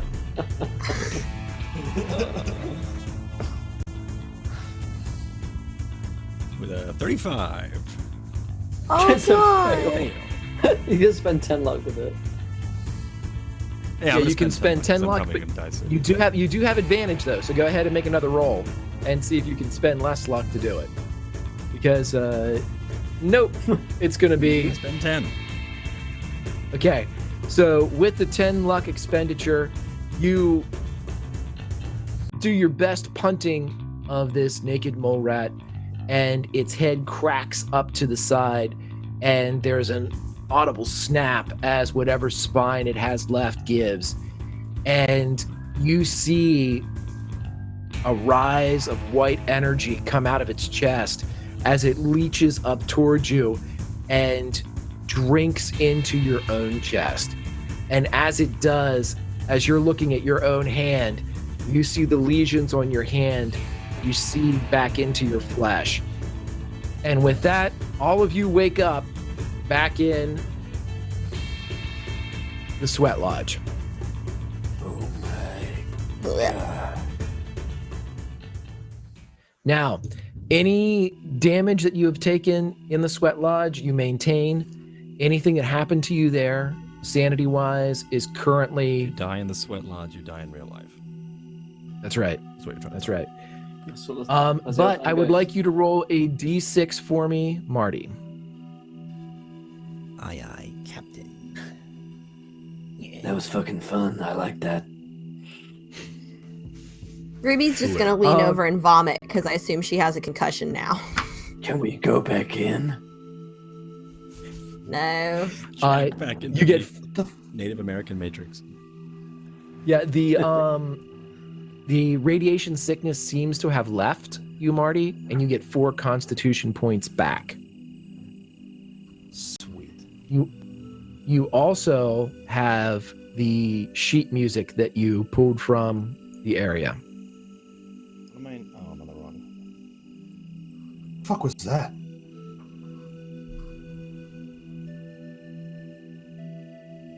Marty, at that's this- I don't know. That's fun though. you find that spirit animal Marty. This is what we went in there for. You find a spirit animal. If it's there is. Frozen. I'm an idiot. Sorry, I don't know what happened. All All right, yeah, so I have the sheet Reiner, music. And, Are you feeling I better? guess I go- You look less green. All right, I'm still. Wait, we're- green. She went purple. I feel greenish purple. I feel a little better. It's rather odd. Was an odd experience. Did it? How's everybody else feeling? Did everyone Good, just was good? everyone just fight corpses in a desert? Yeah, that was good for me. Yeah, we fought them and my head got slammed into a thing. I think I have some internal bleeding, but that's fine. Wait, If that anybody has happened- first aid, you can use it on Ruby. Yeah, I'm doing that. Lenny's looking around this dark tent for whatever that guy's that I don't want to I mispronounce am and be super racist.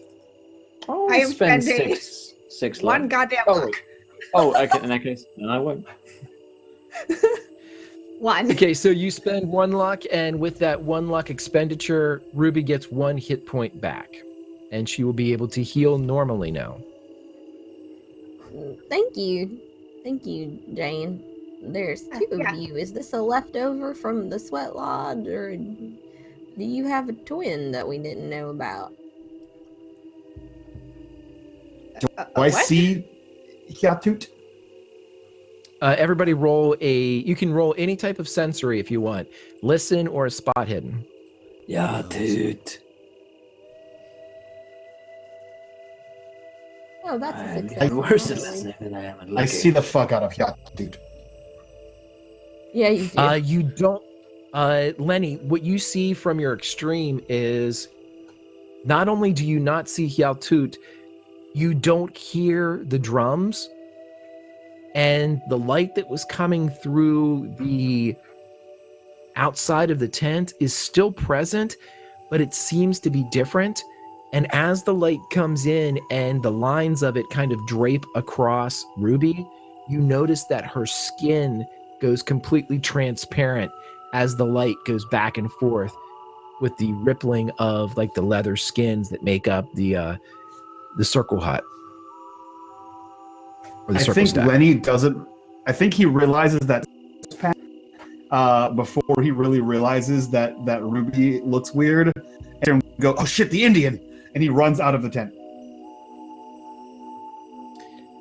When you run outside of the tent, you are embraced by a night version of the wasteland that you saw before. Behind you, the circle stack is there with its leathers, but surrounding it are streetlights, electric streetlights, brand new, as they are kind of pouring a focused illumination on this one patch of irradiated and desolate wasteland. And as you look out, you see just in front of this scorched and packed earth is your bike. And the Indian is sitting there, the Indian road chief, and it's lined with spikes and edges of violence. And its light glows as the headlamp comes on a bit, as if calling to you. And you guys from inside the tent would hear, or from outside the tent would hear, "It's fine! Everyone's fine, guys! The Indian's here! We're okay! We're okay!" Copy I that. believe they prefer Native American. What? I prefer American. Well, And yes. I Think step of them outside. as like super American gumball, and Ruby's gonna like hobble out. And you see Okay, Lenny as you- polishing the Indian. Oh. Okay. Well then, that's the thing. That's what they call it. And Fill it up with you would see blood, this. honey. I look down at Yeah, my all motorcycle of you- and say, Thank you, Yatut. Fuck it. How long did you have that one in the chamber, Will? Now listen, take a break for a second. The best thing about Gumball is The line delivery is great. It's the soap opera pauses after the line delivery that I can now see because of the new software that are the absolute best, where it's just a long 3-second stare into the camera. That's the absolute best shit, man. Okay, yeah, so all of you, when you do enter or exit the circle stack, you can see that Lenny is there, and the Road Chief Indian motorcycle is as described, spikes and implements of torture all along the outside. It's dressed as something from a nightmare. You know, there are skins hanging from it. The leather of the seat has been replaced by what looks like human skin. It is a mount fit for a madman. Lenny, you got something you want to tell us? Oh, I told you already. Yes, but now it's sitting here. What were you? This is. I know. I'm Weird, going. right? You know what? I think I shall go back inside that nice sweat lodge and lay down and maybe die. I agree. Are maybe- clothes and gear around, Greg? No, none of that's there, but as you all walk out, has everybody exited the circle stack? Or is there anybody staying inside? Okay. As soon as you guys all exit, you begin to hear music being played with light flutes, and you hear just this kind of almost a natural cascade of music that works with the wind and the sand as it whistles through the area. And Marty, when you look down on the sheet music, you see the notes being illuminated by this iridescent glow as they are mimicked and mirrored in nature and the flutes. As it goes down, you see it kind of spelling out on this sheet music in front of you. And it's at this point that you see stamped in the bottom right-hand corner, Richland Music Society. Look at this. And I point as it's playing. Maybe we should make our way back. Well, Bless you. And Bless you. Thank you. I'm highly allergic to the wind and music. Papyrus. Maybe we should make our way back to the main place and investigate some more in case all this stuff is gonna happen. Because I saw Miss Biscuit back there and she wasn't looking too tasty. yeah, I assume one of them was poor Dixie. I suppose, yeah, we should get back. Is it Sunday? We gotta get back for Sunday, right? Right. The Lord's Day, I don't work on Sundays. Well, I think you're gonna be putting in for some overtime, Agent Gumble. Okay, I'm sure Jesus everybody will roll. understand. God always lets me Everybody- have overtime. He pays very well. Everybody roll listen checks for me.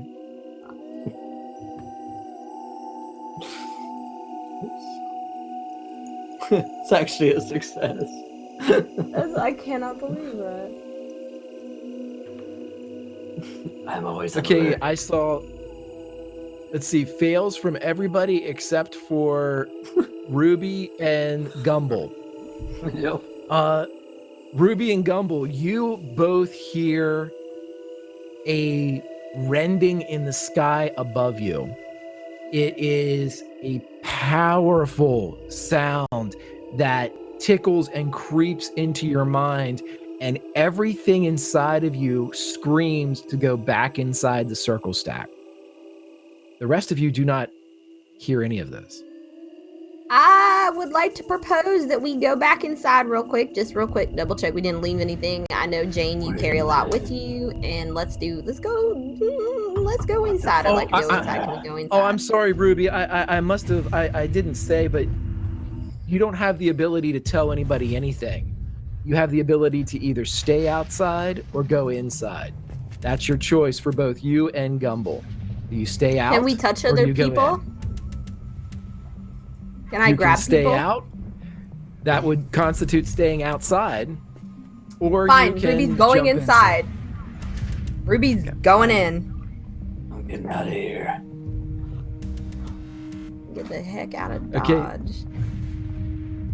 So, Ruby and Gumble, as you two dive back into the circle stack, at that moment, Jane, Marty, and Lenny, you see them kind of dive back in, but at the same moment, you are aware that there is some great beast in the sky, and it's not flying towards you, it's not just over the horizon, it is the sky.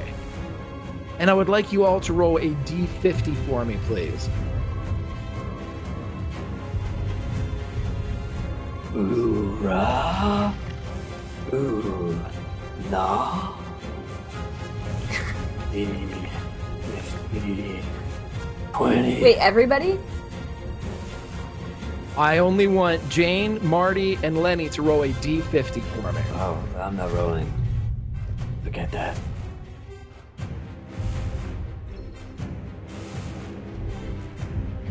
Agent Gumble, why didn't they come with us? They should have come with us. It's just you and me, Ruben, just like it always should have been.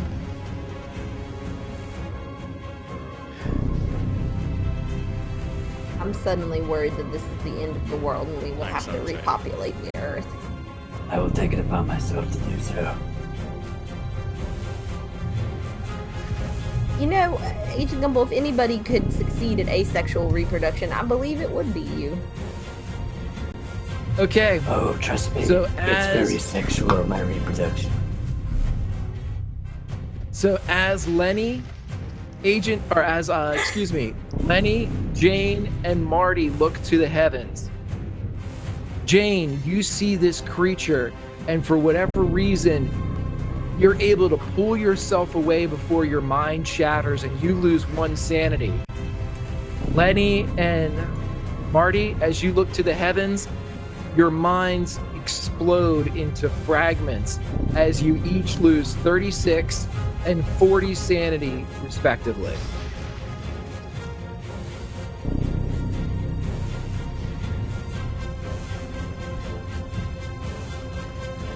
Where does that put you guys? In Bellevue? Jesus!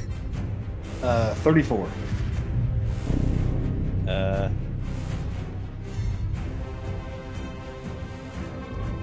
43. Okay. Your permanent insanities are as follows. Marty, you will do everything that you can to stop the coming apocalypse. You know that you can't, but you're going to do everything you can, including sacrificing yourself for anybody that you see among your friends. If any of your friends are facing a terminal fate, you will intervene and save them. Lenny, your permanent insanity is this. No matter what happens in the rest of your life, you will become a madman on the bike. Not because it's predestined, but because you want to. So every decision you make is to that end, So, including killing any of the people that are currently in your party. fuck those I'm gonna guys. try. And so, Kiana, as Jane kind of stumbles in, Ruby, you and Gumble see her stumble in and, maybe catch her as she falls a bit. And you hear these twin screams of agony absolute outside as Marty and Lenny are racked by whatever it was that they're seeing, what is burning itself and changing their very personalities and changing their very minds as it sees fit to marionette these two into a destiny that was not theirs a moment ago. And with that, you all awake back in the sweat lodge, in the circle stack. You hear the drums. You smell the breeze, and it has vegetation, and Haltoot comes in, sees you all, sees the manic sight of Marty and Lenny, nods knowing what has occurred, and says simply, "You all live."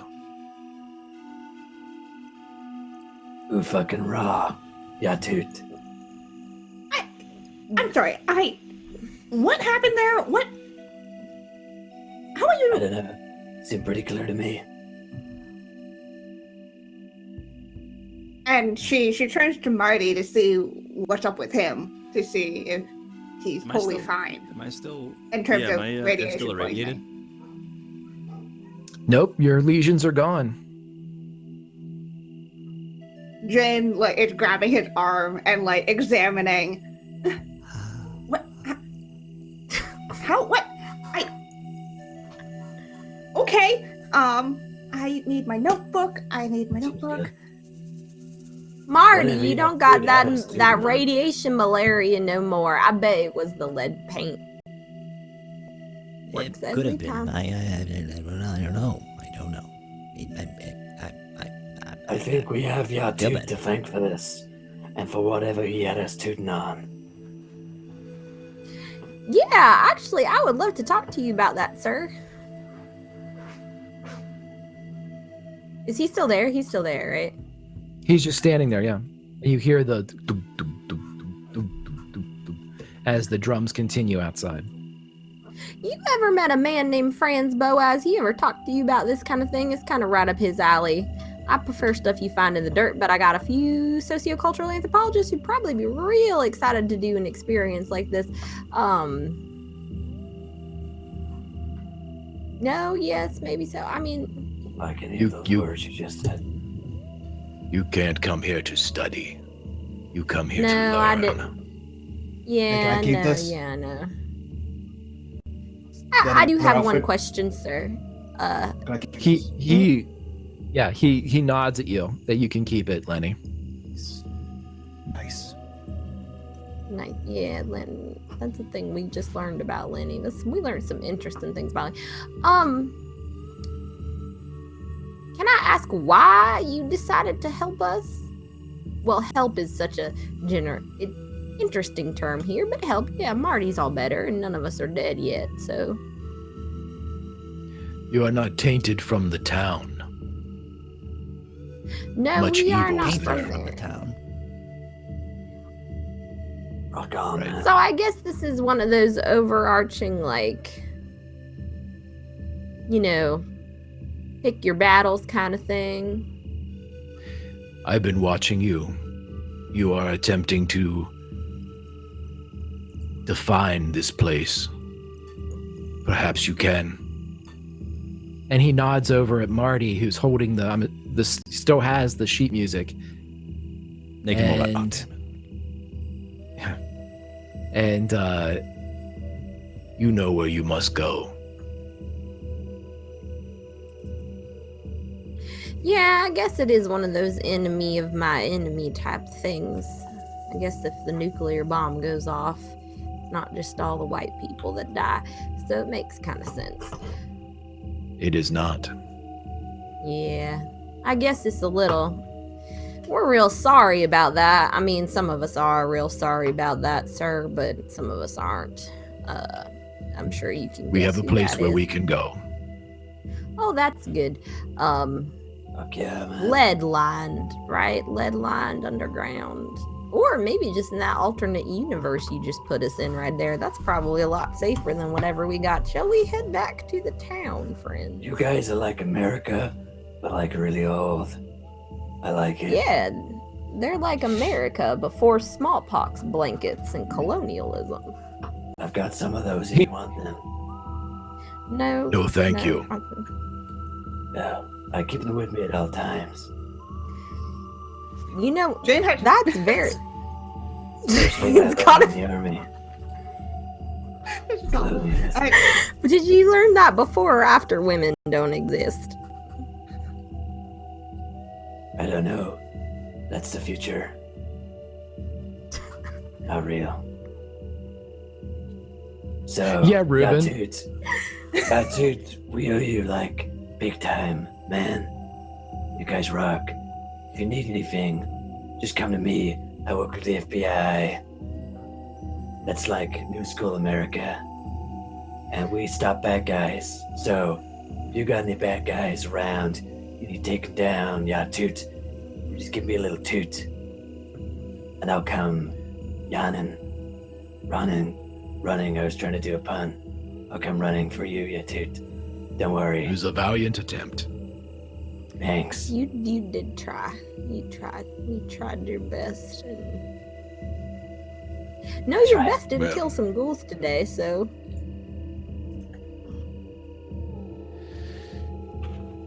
Well, He I nods think again we're to gonna Marty. be off.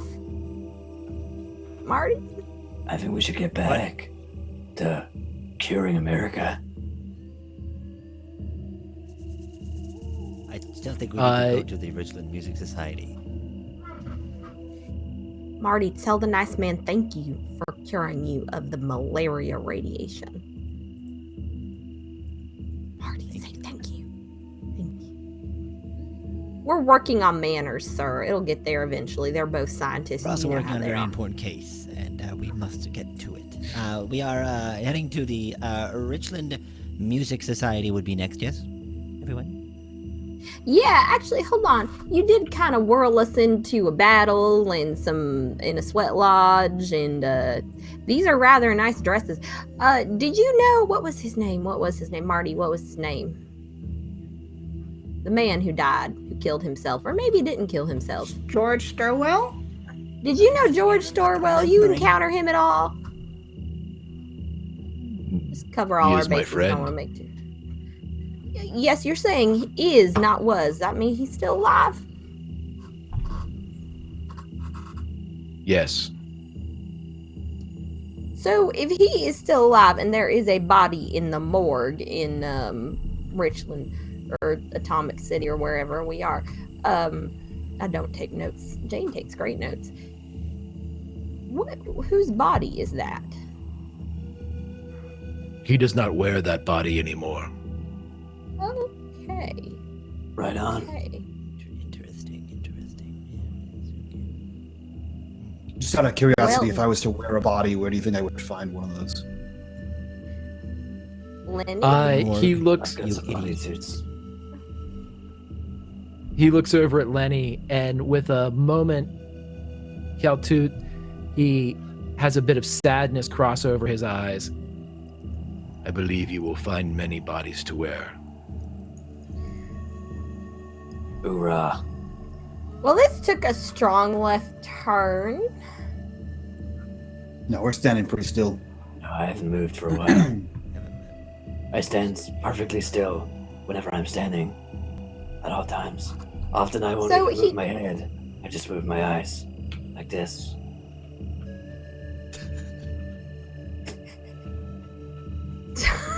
Fucking know where to go with that. He doesn't wear his body, and I'm sorry, Agent Gumbel, that was a wonderful contribution. He does not wear his body anymore, so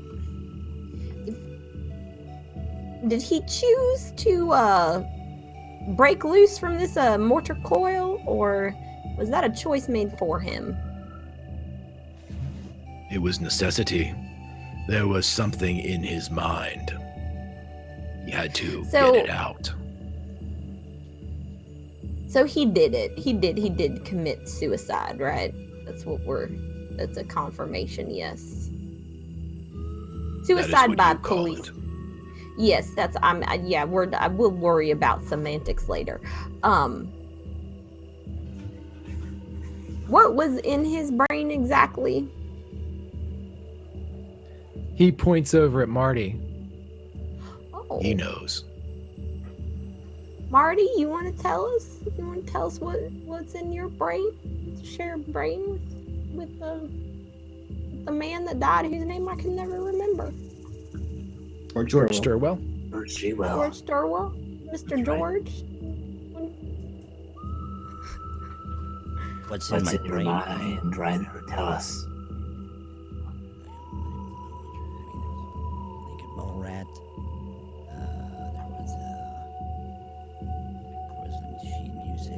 I still have. It says Richmond Music Festival. And then there was the Society. And then there was the Radiation. All right, Richmond Society. We gotta go there. Figure out how they've got bombs or something. Or mutants. Whatever communism they've been practicing. Hey, and Yatut, if you ever need me to go back in there to your communism training grounds and kill some of those goddamn commies, just let me know. I'll go right back in. I could do with practice. One last question, then we'll be out your hair, and you can go back to being a Pacific Northwest Brigadoon. You were able to send Marty into. Very rude. Please don't be rude to Yatut. He's my brother. I feel like that was. From I think that was another racist. You were able to stand send. You were able to help Marty. How come you were not able to help George, your friend? Marty's a stranger, albeit very nice. We quite like him quite a bit, especially Jane. How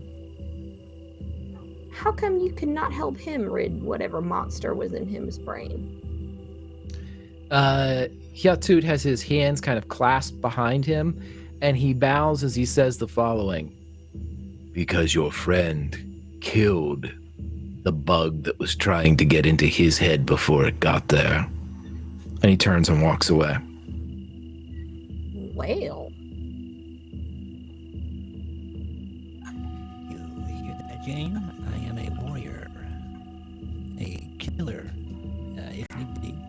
Just so you know.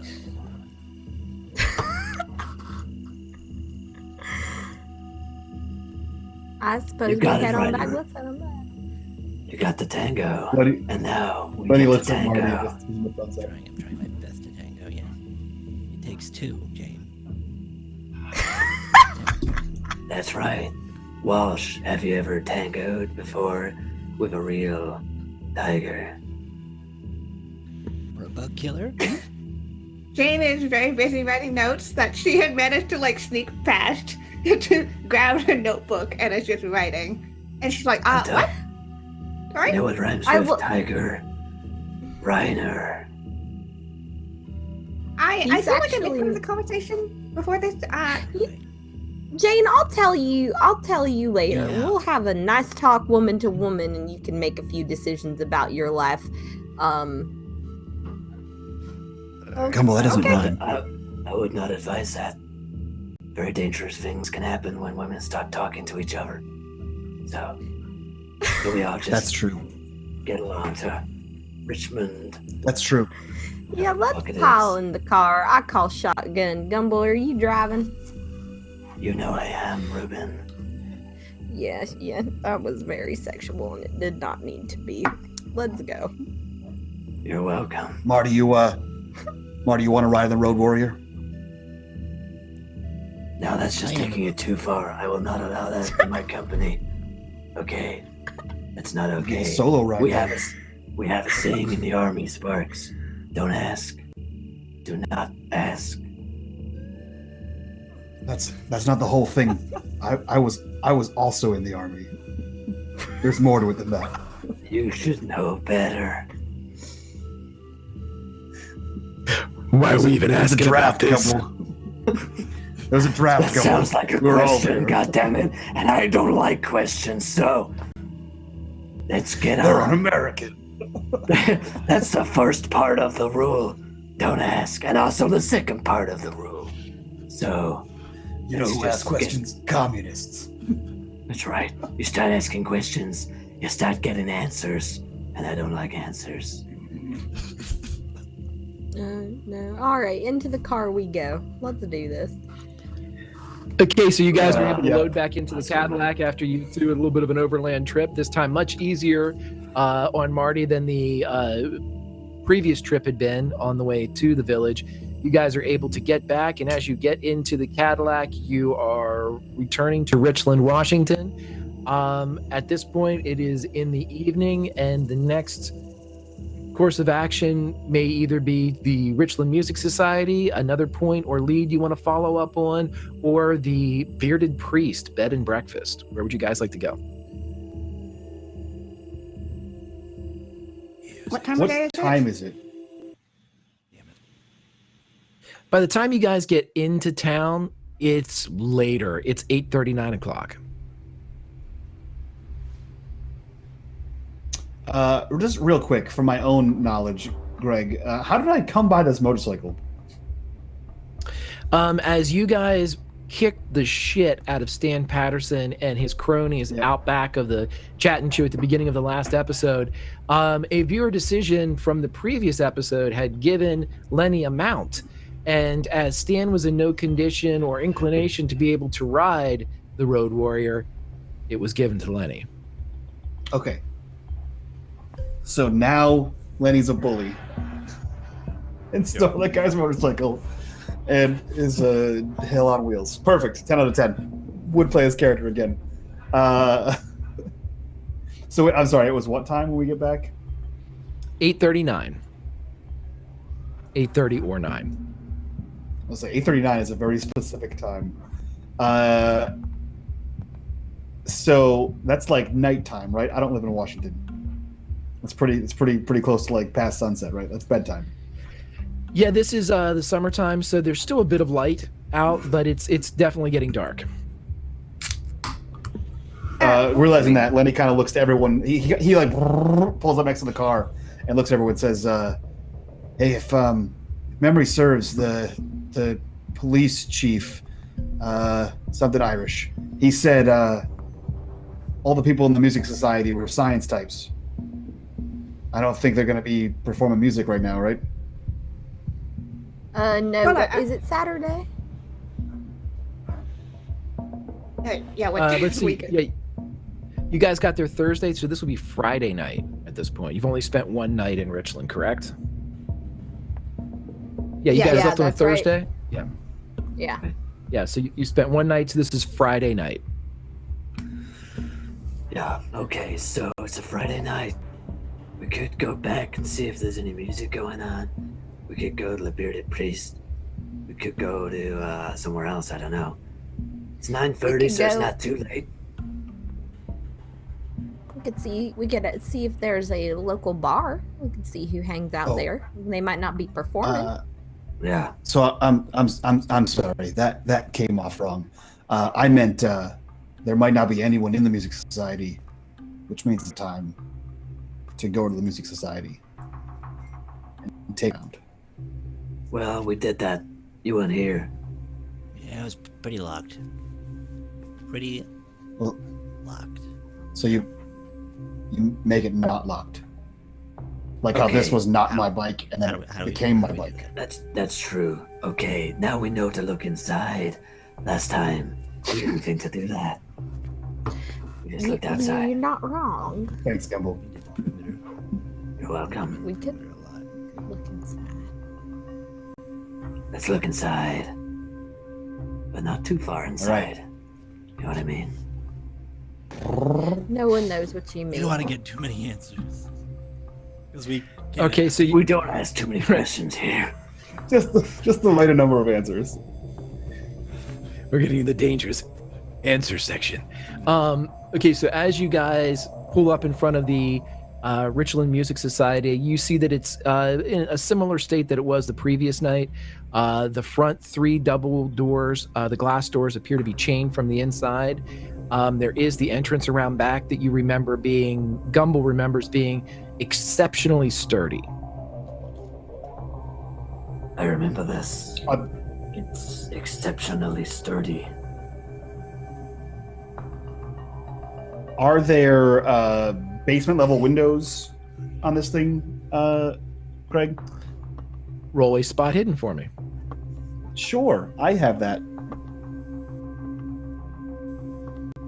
Success. Not bad. Yep, there's one. Hard success. Is it barred? Or is it easily able to get inside? No, it's not barred. This is not a prison, but there are a few windows, and it looks like one of them is towards the alleyway front. This is the same alleyway that everybody went back to try to get in the back of the Music Society. And I will push something to you guys in a second as soon as I. Dope. Do. And I will open something up as soon as I figure out what I'm doing. Something's happening. Oh man. Well, while you do that, I think Lenny has pulled up the Road Warrior, as it is now called, to the back of this shop here, or the back of this music hall here, and he's looking at this window. And I'm trying to see inside the window. I assume it's dark inside there, and that Lenny doesn't have a flashlight. But yeah, he's gonna look out towards the car and say, "Hey, does anyone have a flashlight? I Window might. down here. That'd be great." Yeah. Jane I do. honestly probably would have one on her, but I don't yeah, know so what's happening. she'll grab Just she'll out of her very large bag of so many things that she has now, she just kind of tosses it over to Lenny. I just see tiles. No, you gotta Yeah. scroll down to the bottom. I don't Yeah, have an option to zoom. scroll on mine. Yeah. Yeah, you Mouse do. wheel.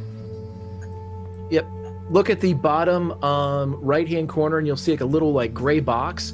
That will enable you to, you can like move that. If you click on that and drag it back and forth, it moves the whole map around. Yeah, it's just a big Middle map. mouse button. Yeah, middle mouse. Oh, okay, cool. So where can I see into? You can also like right click, resize to be small, or so just resize the map quickly for you. Preferred What? tabletop of choice. That's right. Uh-oh. I don't know what I just did. I don't know what I did either. I did something too. Yeah, I don't know. You did, but it looked You cool. did something. That's something. I can see the lobby, the secretarial office, the storage, and then the rest You of could the plan. resize the window. Yeah, you resize. Good. Right click, resize. Yep, sorry, I'm trying to get away from what I'm doing, and I can't do it. So there's that.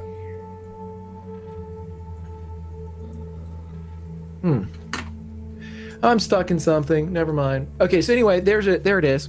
You guys are able to, you kind of pour off into the office area down here as you. The window. Oh, so you're I'm able to get into get- that. Yeah, it opens Okay, readily. cool. It doesn't seem to be locked or anything like that as you gain access into it from that direction. In the office, you said? Yeah, you kind of all Yeah. pour out into the office Really in good there. room. Yep.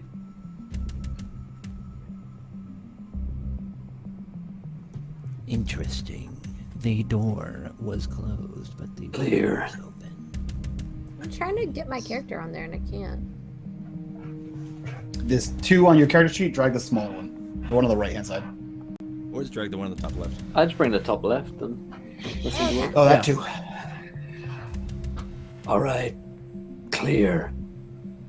I wanna smooth, breach and clear. If you see any tangos, let me know. Watch my 6. I can go first. Marty, I think it's best if you watch my 6 for a minute. Why don't you get back there with Walsh and see what you can find? I don't know what that means. Yeah, Jane and Marty, I think you all should check out the storage closet. Sounds good to me. That's where We're they in an store office. things. Often. How dark is it in Okay. here, Greg? It's you got light coming in from the window, so it's enough to illuminate everything that you're seeing. There are light switches, but this is an older building, and whenever you kind of click one of them on, it's a floor lamp and not something that's been inset into the walls. So it looks as if there's just been, ground kind of outlet lighting put in here, and nothing that would go to a hanging lamp or a wall sconce or anything like that. Okay. Yeah, But yeah, I guess letting he's him gonna look at it. display them. I assume this door has a window in it. I don't know why I assume all doors have windows in them, but that's what I assume. Do all the doors in your Can I house have see windows in out them? of this? You know, some of them do. Some of them do. Rhode Island, Will. What kind of weird all fucking Sassy. house of glass do you live in? I have a porch, and my door on Do you the live porch in a has glass. greenhouse? I'm gonna send you a picture of my glass door having house. Plus, you never been in like an '80s school movie, like the principal's door? It says principal on it. It's a glass Yeah. door. But I don't, Or I don't assume or it's every everywhere. '50s detective movie. I don't assume that I every will door let has you glass. No. detect The wired I glass. will let you Yeah, know this was this, a big that, door that just says office on it. they do not have glass in them. Well, Greg, you know, maybe in your world they don't. So I'm gonna try to like. But in Mike's peek world, out. the only one that matters right now. Yeah, there's glass doors everywhere. There we go. Yeah, I'm gonna try to like slowly and quietly open this door and peek out and see what's in the other room. So there's no one. Just look at the glass. I was trying to, but Greg said there was one. So you know, Oh, right. Yeah. he's the keeper. He gets to make up what doors have glass and which ones don't. I mean, Okay, do we so- hear anything? I have a fancy. You can hat. roll listen checks, or you can peek out if you'd like to. He's Oh, the I'm peeking story out. Because I finally got this working. I'll peek The out. storage. I'll do a listen check. How about that? Because I'm not close to the peek out area. That sounds good. That's a 13. I hear everything. You hear nothing. It does not sound like there's 37. anything out. If you guys are looking out to the office that leads to the secretary, it does not sound like there's anything there. I'm doing I a think- spot hidden. To quote so a I got a girl hard named success. Tiffany, I think we're alone. You're here. able to kind of, you're able to put it out a little bit and kind of creep the door, slow it up, open a bit. And as you peek out, Mike, Lenny doesn't see anything that seems to denote anything more than just a simple room with a desk, with a table. There are some brochures and programs laid out. It looks like they're getting ready for the performance on Sunday by just having kind of stacks and piles that you would only assume would go to whoever the ushers are whenever they were letting people in. Yeah, once he sees this, he kind of like slowly opens the door and looks to Gumble, and he kind of like nods out the door. And then once he gets the head shake from Gumble, he opens the door and starts to walk out. Oh, right. Yeah, breach and clear. You just nodded at him like, yeah, no, you did a great job. James Yeah, has to go. so Lenny's gonna head out. Yeah. James has to If go you turn guys to would like- Marty. Okay. Oh, sorry. Oh no, go right ahead. I just wanted to see where they were going. That's all. And says, Marty, this is the music sheet, right, that you had that says, maybe we should try to see if it just one sheet, right? Maybe it belongs to another set.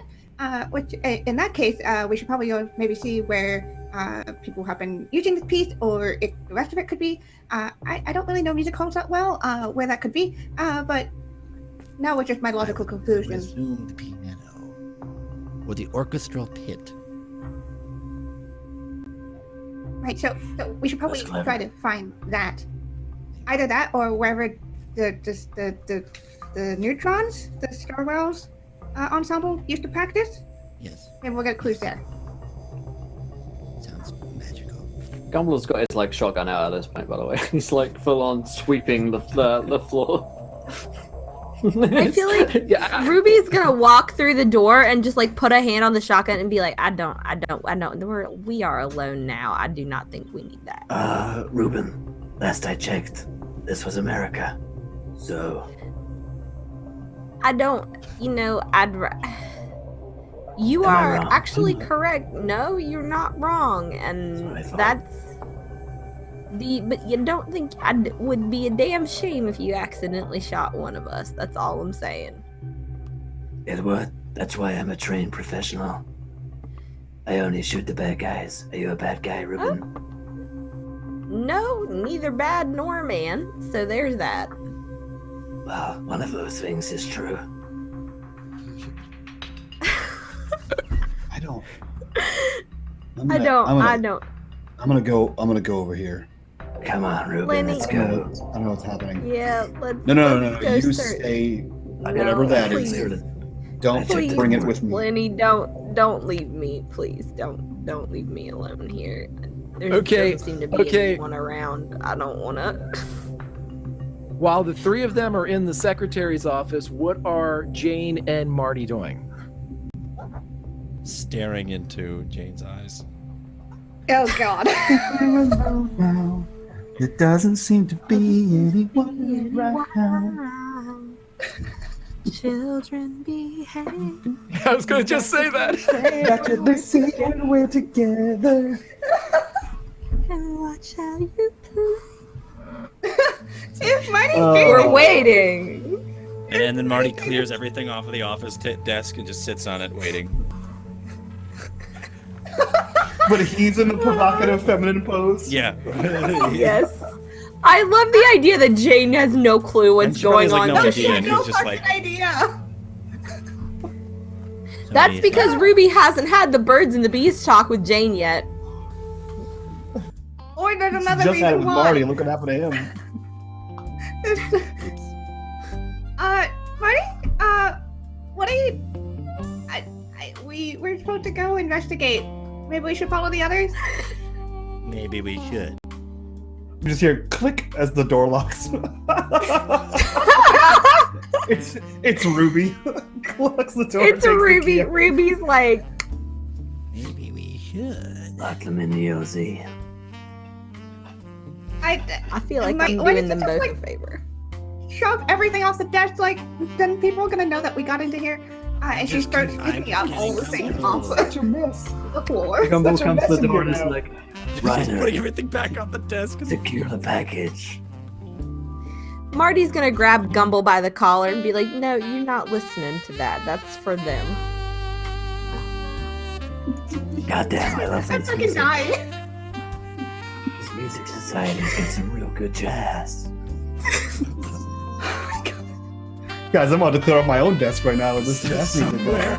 Somewhere on the floor is the sheet music playing now jazz as it's lighting.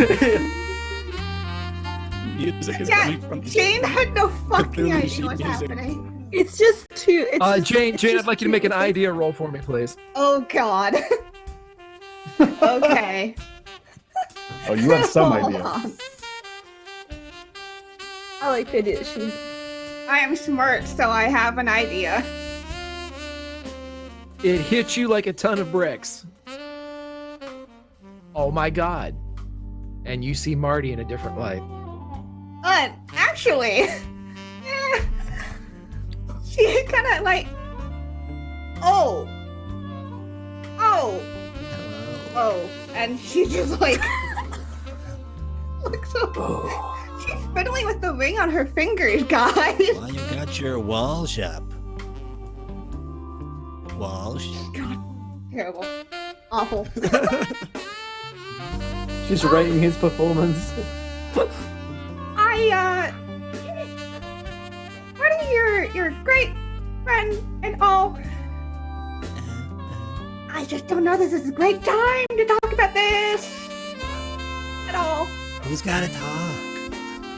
I know what? We should really be investigating. I don't know how. You're right. Uh, You're right. well- Okay. I agree. Yeah. We should. Yeah. But what do you think? I'm just gonna go over here now, and she's gonna go to the other door in this room, and The just not locked one. the dark just- storage closet. The storage. Oh, there's two. There's the storage closet, but the door is on the other side, next to, on the western wall. The south wall's locked. Mm-hmm. yeah, she So out. to the orchestral pit, And then I fumble off of the desk and start putting everything back the way it was on the office desk.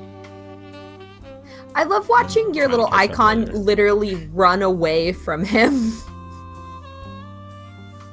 It's just like mischief managed, as it's like you get to see where Like, he's going. bye. just like bye. Nope. Right. Okay, Jane, as soon as you walk out into the hall, I'd like you to roll a listen check for me, please.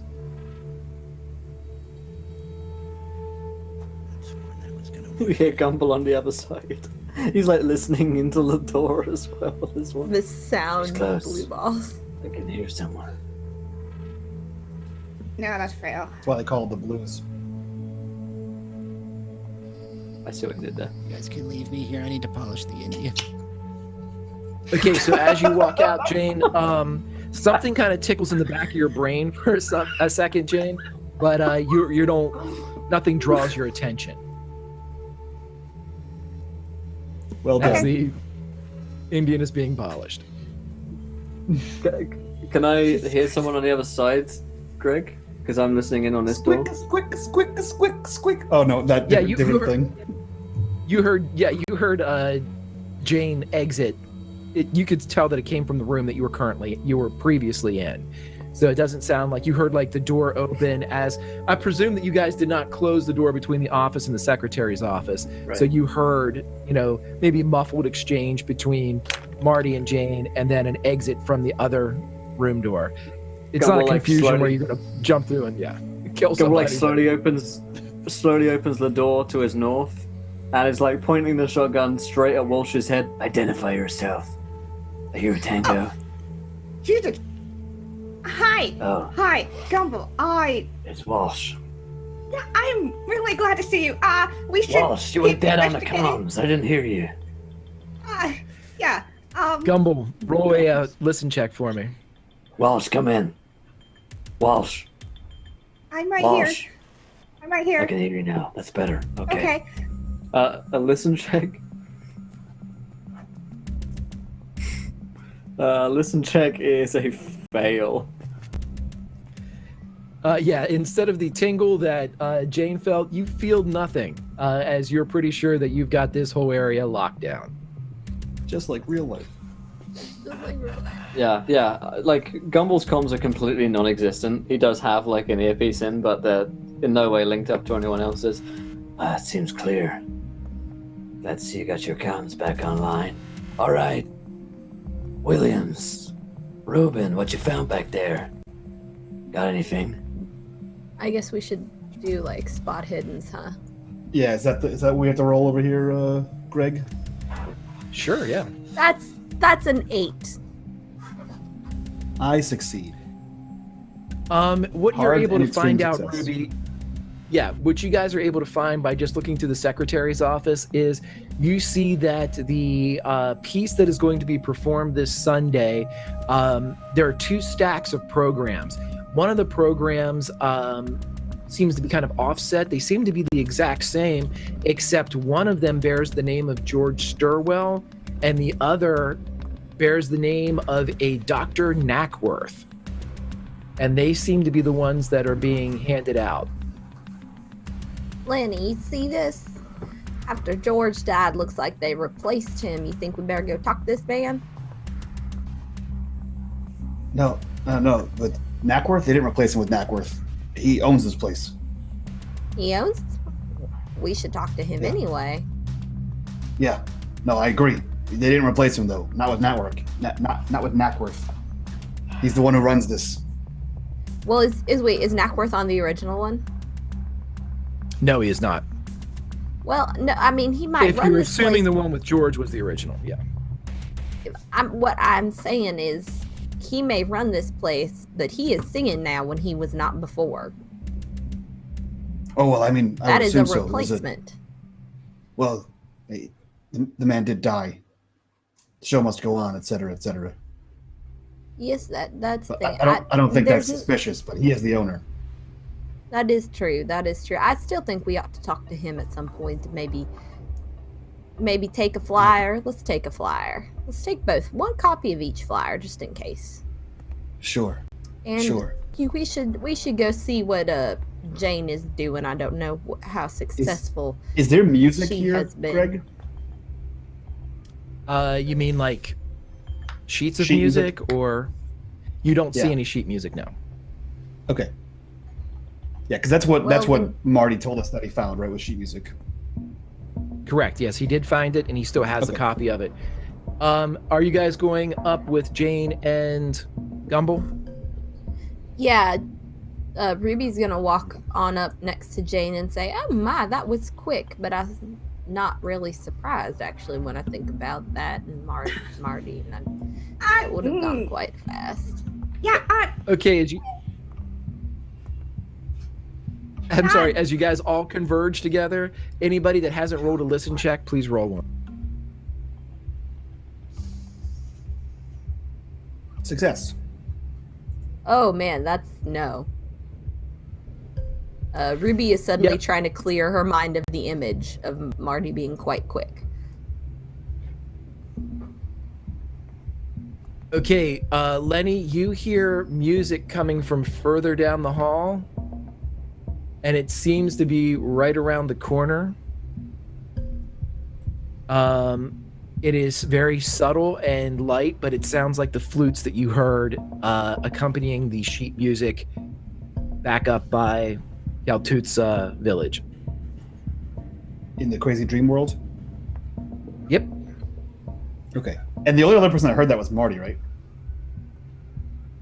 Yeah, you guys all, you heard it too when you went out and saw the Road Warrior and all that good stuff, but you guys have it kind of burned into your minds because of the experience outside.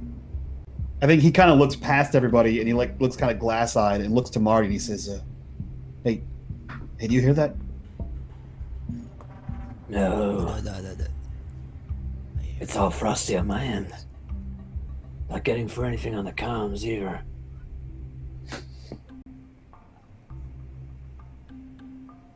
I think I hear some sort of woodwind coming from this way. Yeah. It's my The sheet favorite music from kind. before, Mm-hmm. when we saw the thing in the sky. It's one of the few winds that I trust. Okay, Wood. is it to the north or? Yes. We You want hear to it lead from- on with okay, that cannon? That's right.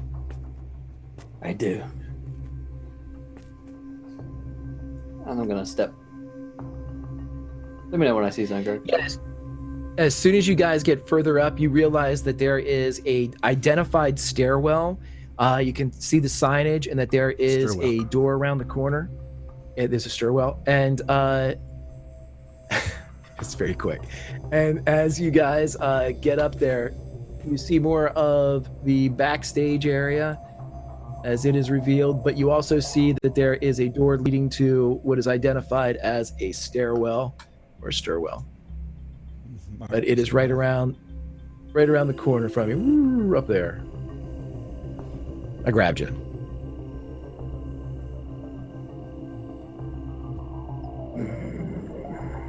And the noise is coming from, the music is coming from where, Greg? It seems to be coming from the stairwell, and you're not sure if it goes up or down. You guys haven't walked in there yet. We got. I think Lenny's like compelled to go towards that. Got some noise. Check for bogeys. Okay, Lenny, as soon as you kind of get to the door, it's cracked, and you see that there is a stairwell that leads down, and there are musical notes, glyphs, and symbols that are pulsing in purple light heading down into this lower level. Psst. Psst. Hey, everyone. There's something over here. Marty, bring that music notes. Bring the sheet music. Bring the Bring gun. the sheet music, but I cannot bring the music itself. Bring the noise, bring the funk, whatever you got. Just bring it. What's that? And he like slowly like It's already been brought. opens the door so that everyone else can hear this noise and see these lights. Can we hear it now? Yeah, you guys can hear it very defined as it seems to be kind of creeping up from this bottom area. I suppose we head on down. Seems as if it's creeping up from the bottom area. The Lenny, last do time we you heard want this to go music. first? Yes, my love, what was that? What did you say? The last time we heard this music, it didn't go right. So I disagree. I had a great time. cautious. I really enjoyed the last time, actually. I didn't die the last time I heard the music, and I feel great now. That's right. Yeah, Positive here. Pretty cool. I It's am a good still music. sporting a concussion from the last time we heard this music. So if It's the- somebody, Something It's the must be music said of the America. world. This is a good idea. My yes, heart beats with the beating of the drums of this song. My heart would you beats like with to the head beating on of the down there and drums. check it out For then, you. Agent Gumble? You seem like the best to lead.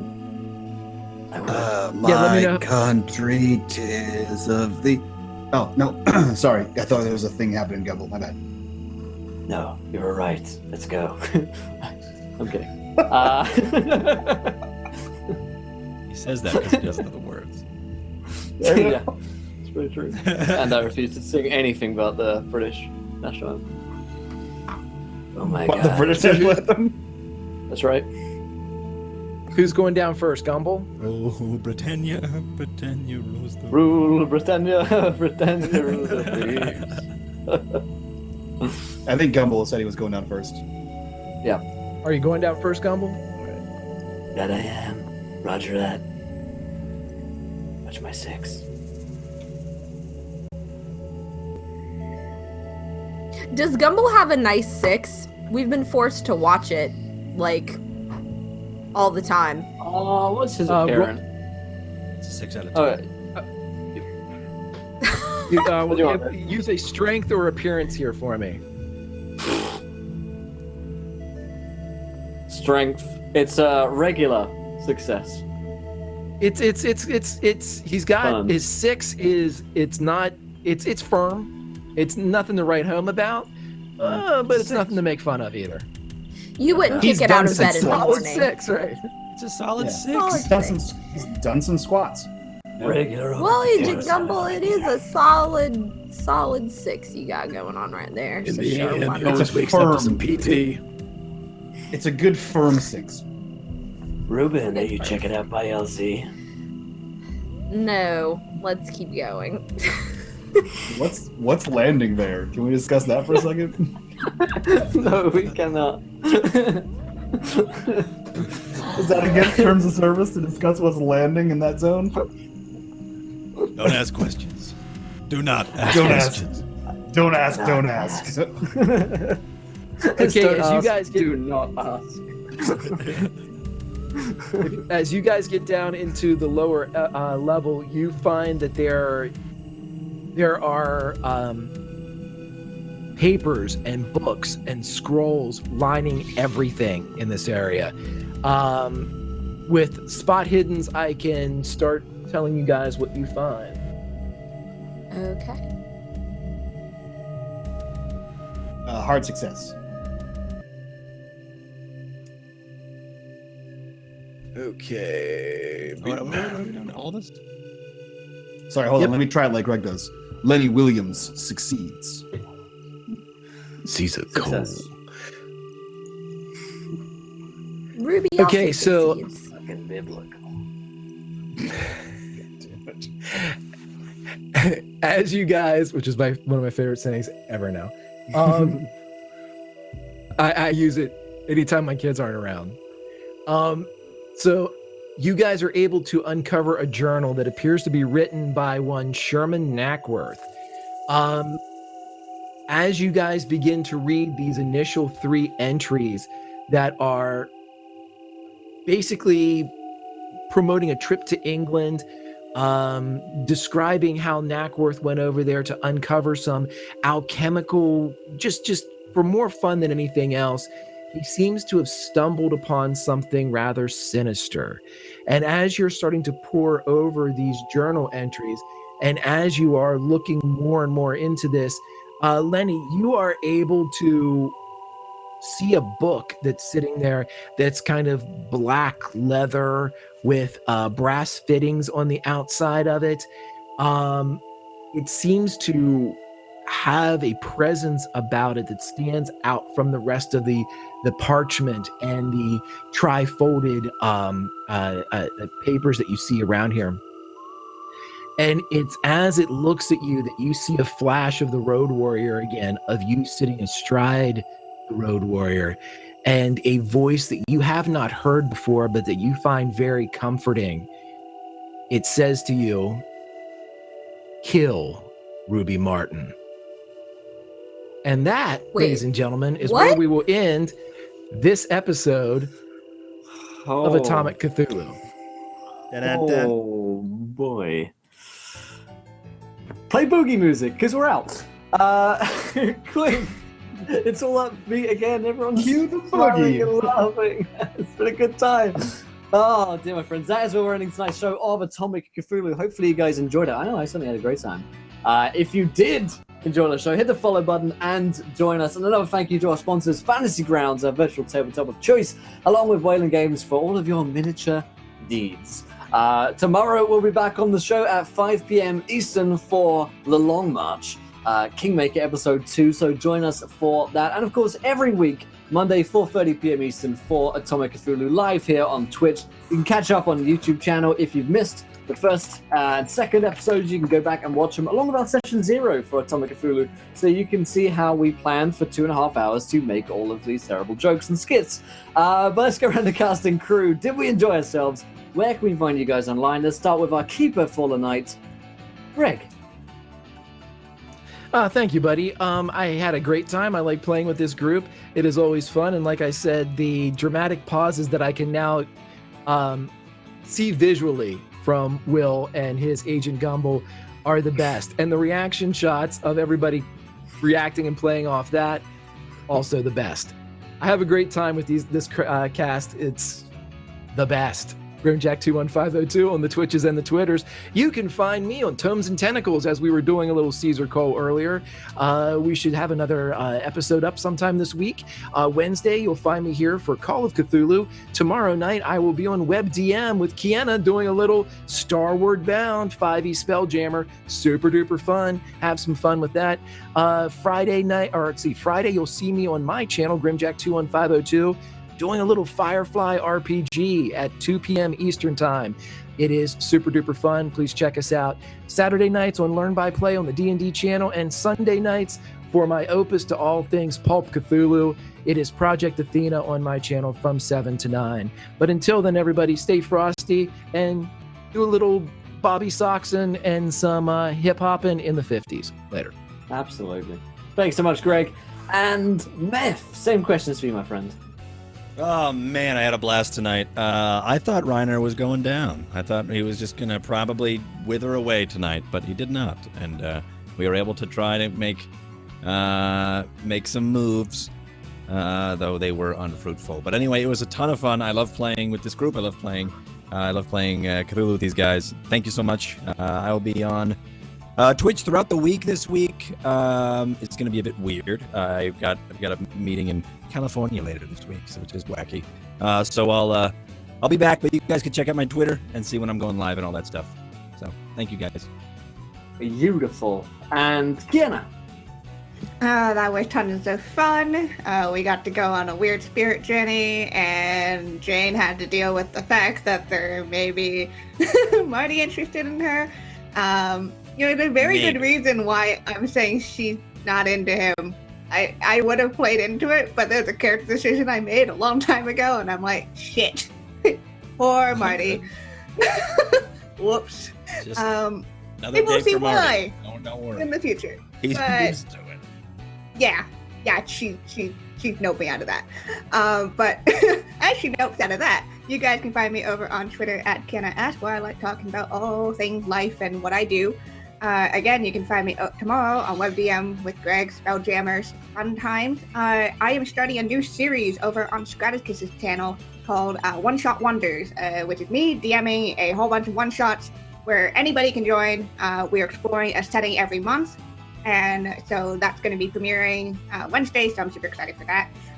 Friday, I am on Off the Table for Life on Mars, Part 2, which is super cool. Cypher System, Grant Ellis in the chat, my GM for that. That's cool. And then Sunday is a new episode of my podcast, Lady Slaying Dragons, a roundtable discussion about RPG by me and two really cool ladies. So hit us over on Twitter, and I'll put all the links in chat. And I can't wait for next week, because I feel like we're getting somewhere, and we're still alive. Absolutely. Thank you so much, Kiana. And Mike. That's me. Yeah, you can find me here on Mondays. You can find me right after this on Saber Dice, doing some Numenera. And then for the rest of the week, you can find me over on my channel playing more tabletop fun stuff. And I had a blast in this game. And I think that Greg's trying to make a running joke where every time we play Cthulhu, my character wants to kill Jules' character, and I'm okay with it. I'm okay with it. Yeah, I'm on board. And Love last you, but not least, Jules. No, I knew that. I'm actually surprised we got so far without like a direct attempt by Greg to kill me. So this is pretty on par. This is on par. This is where we are. Yeah. Too bad it's gonna be Marty that dies in my place. I don't want Marty to die. I'm really like I've decided that Ruby is hardcore cheering for Marty, and she's gonna be doing everything she can to get him laid as long as it's not by her. Yeah, no, tonight was so much fun. You guys can find me on Twitter at JulieArissa, and then you can find me on Monday nights, or on Mondays in general. New episodes of the Dungeon Drunks podcast comes out, and I'm here on Mondays, which is so much fun. And then I go eat dinner and record for Dungeon Drunks, so it's an RPG filled day. Excellent stuff. Excellent. Well, my internet's being weird, but it's okay because that's the end, and we're going. We'll see you guys tomorrow for more of the Long March. Catch up on YouTube on Atomic Cthulhu. Same time next week, 4:30 p.m. Eastern for the next episode of this show. But until next time, my friends, try not to roll too many nat ones. Want to be laughing when you do. Good night, everybody. Bye.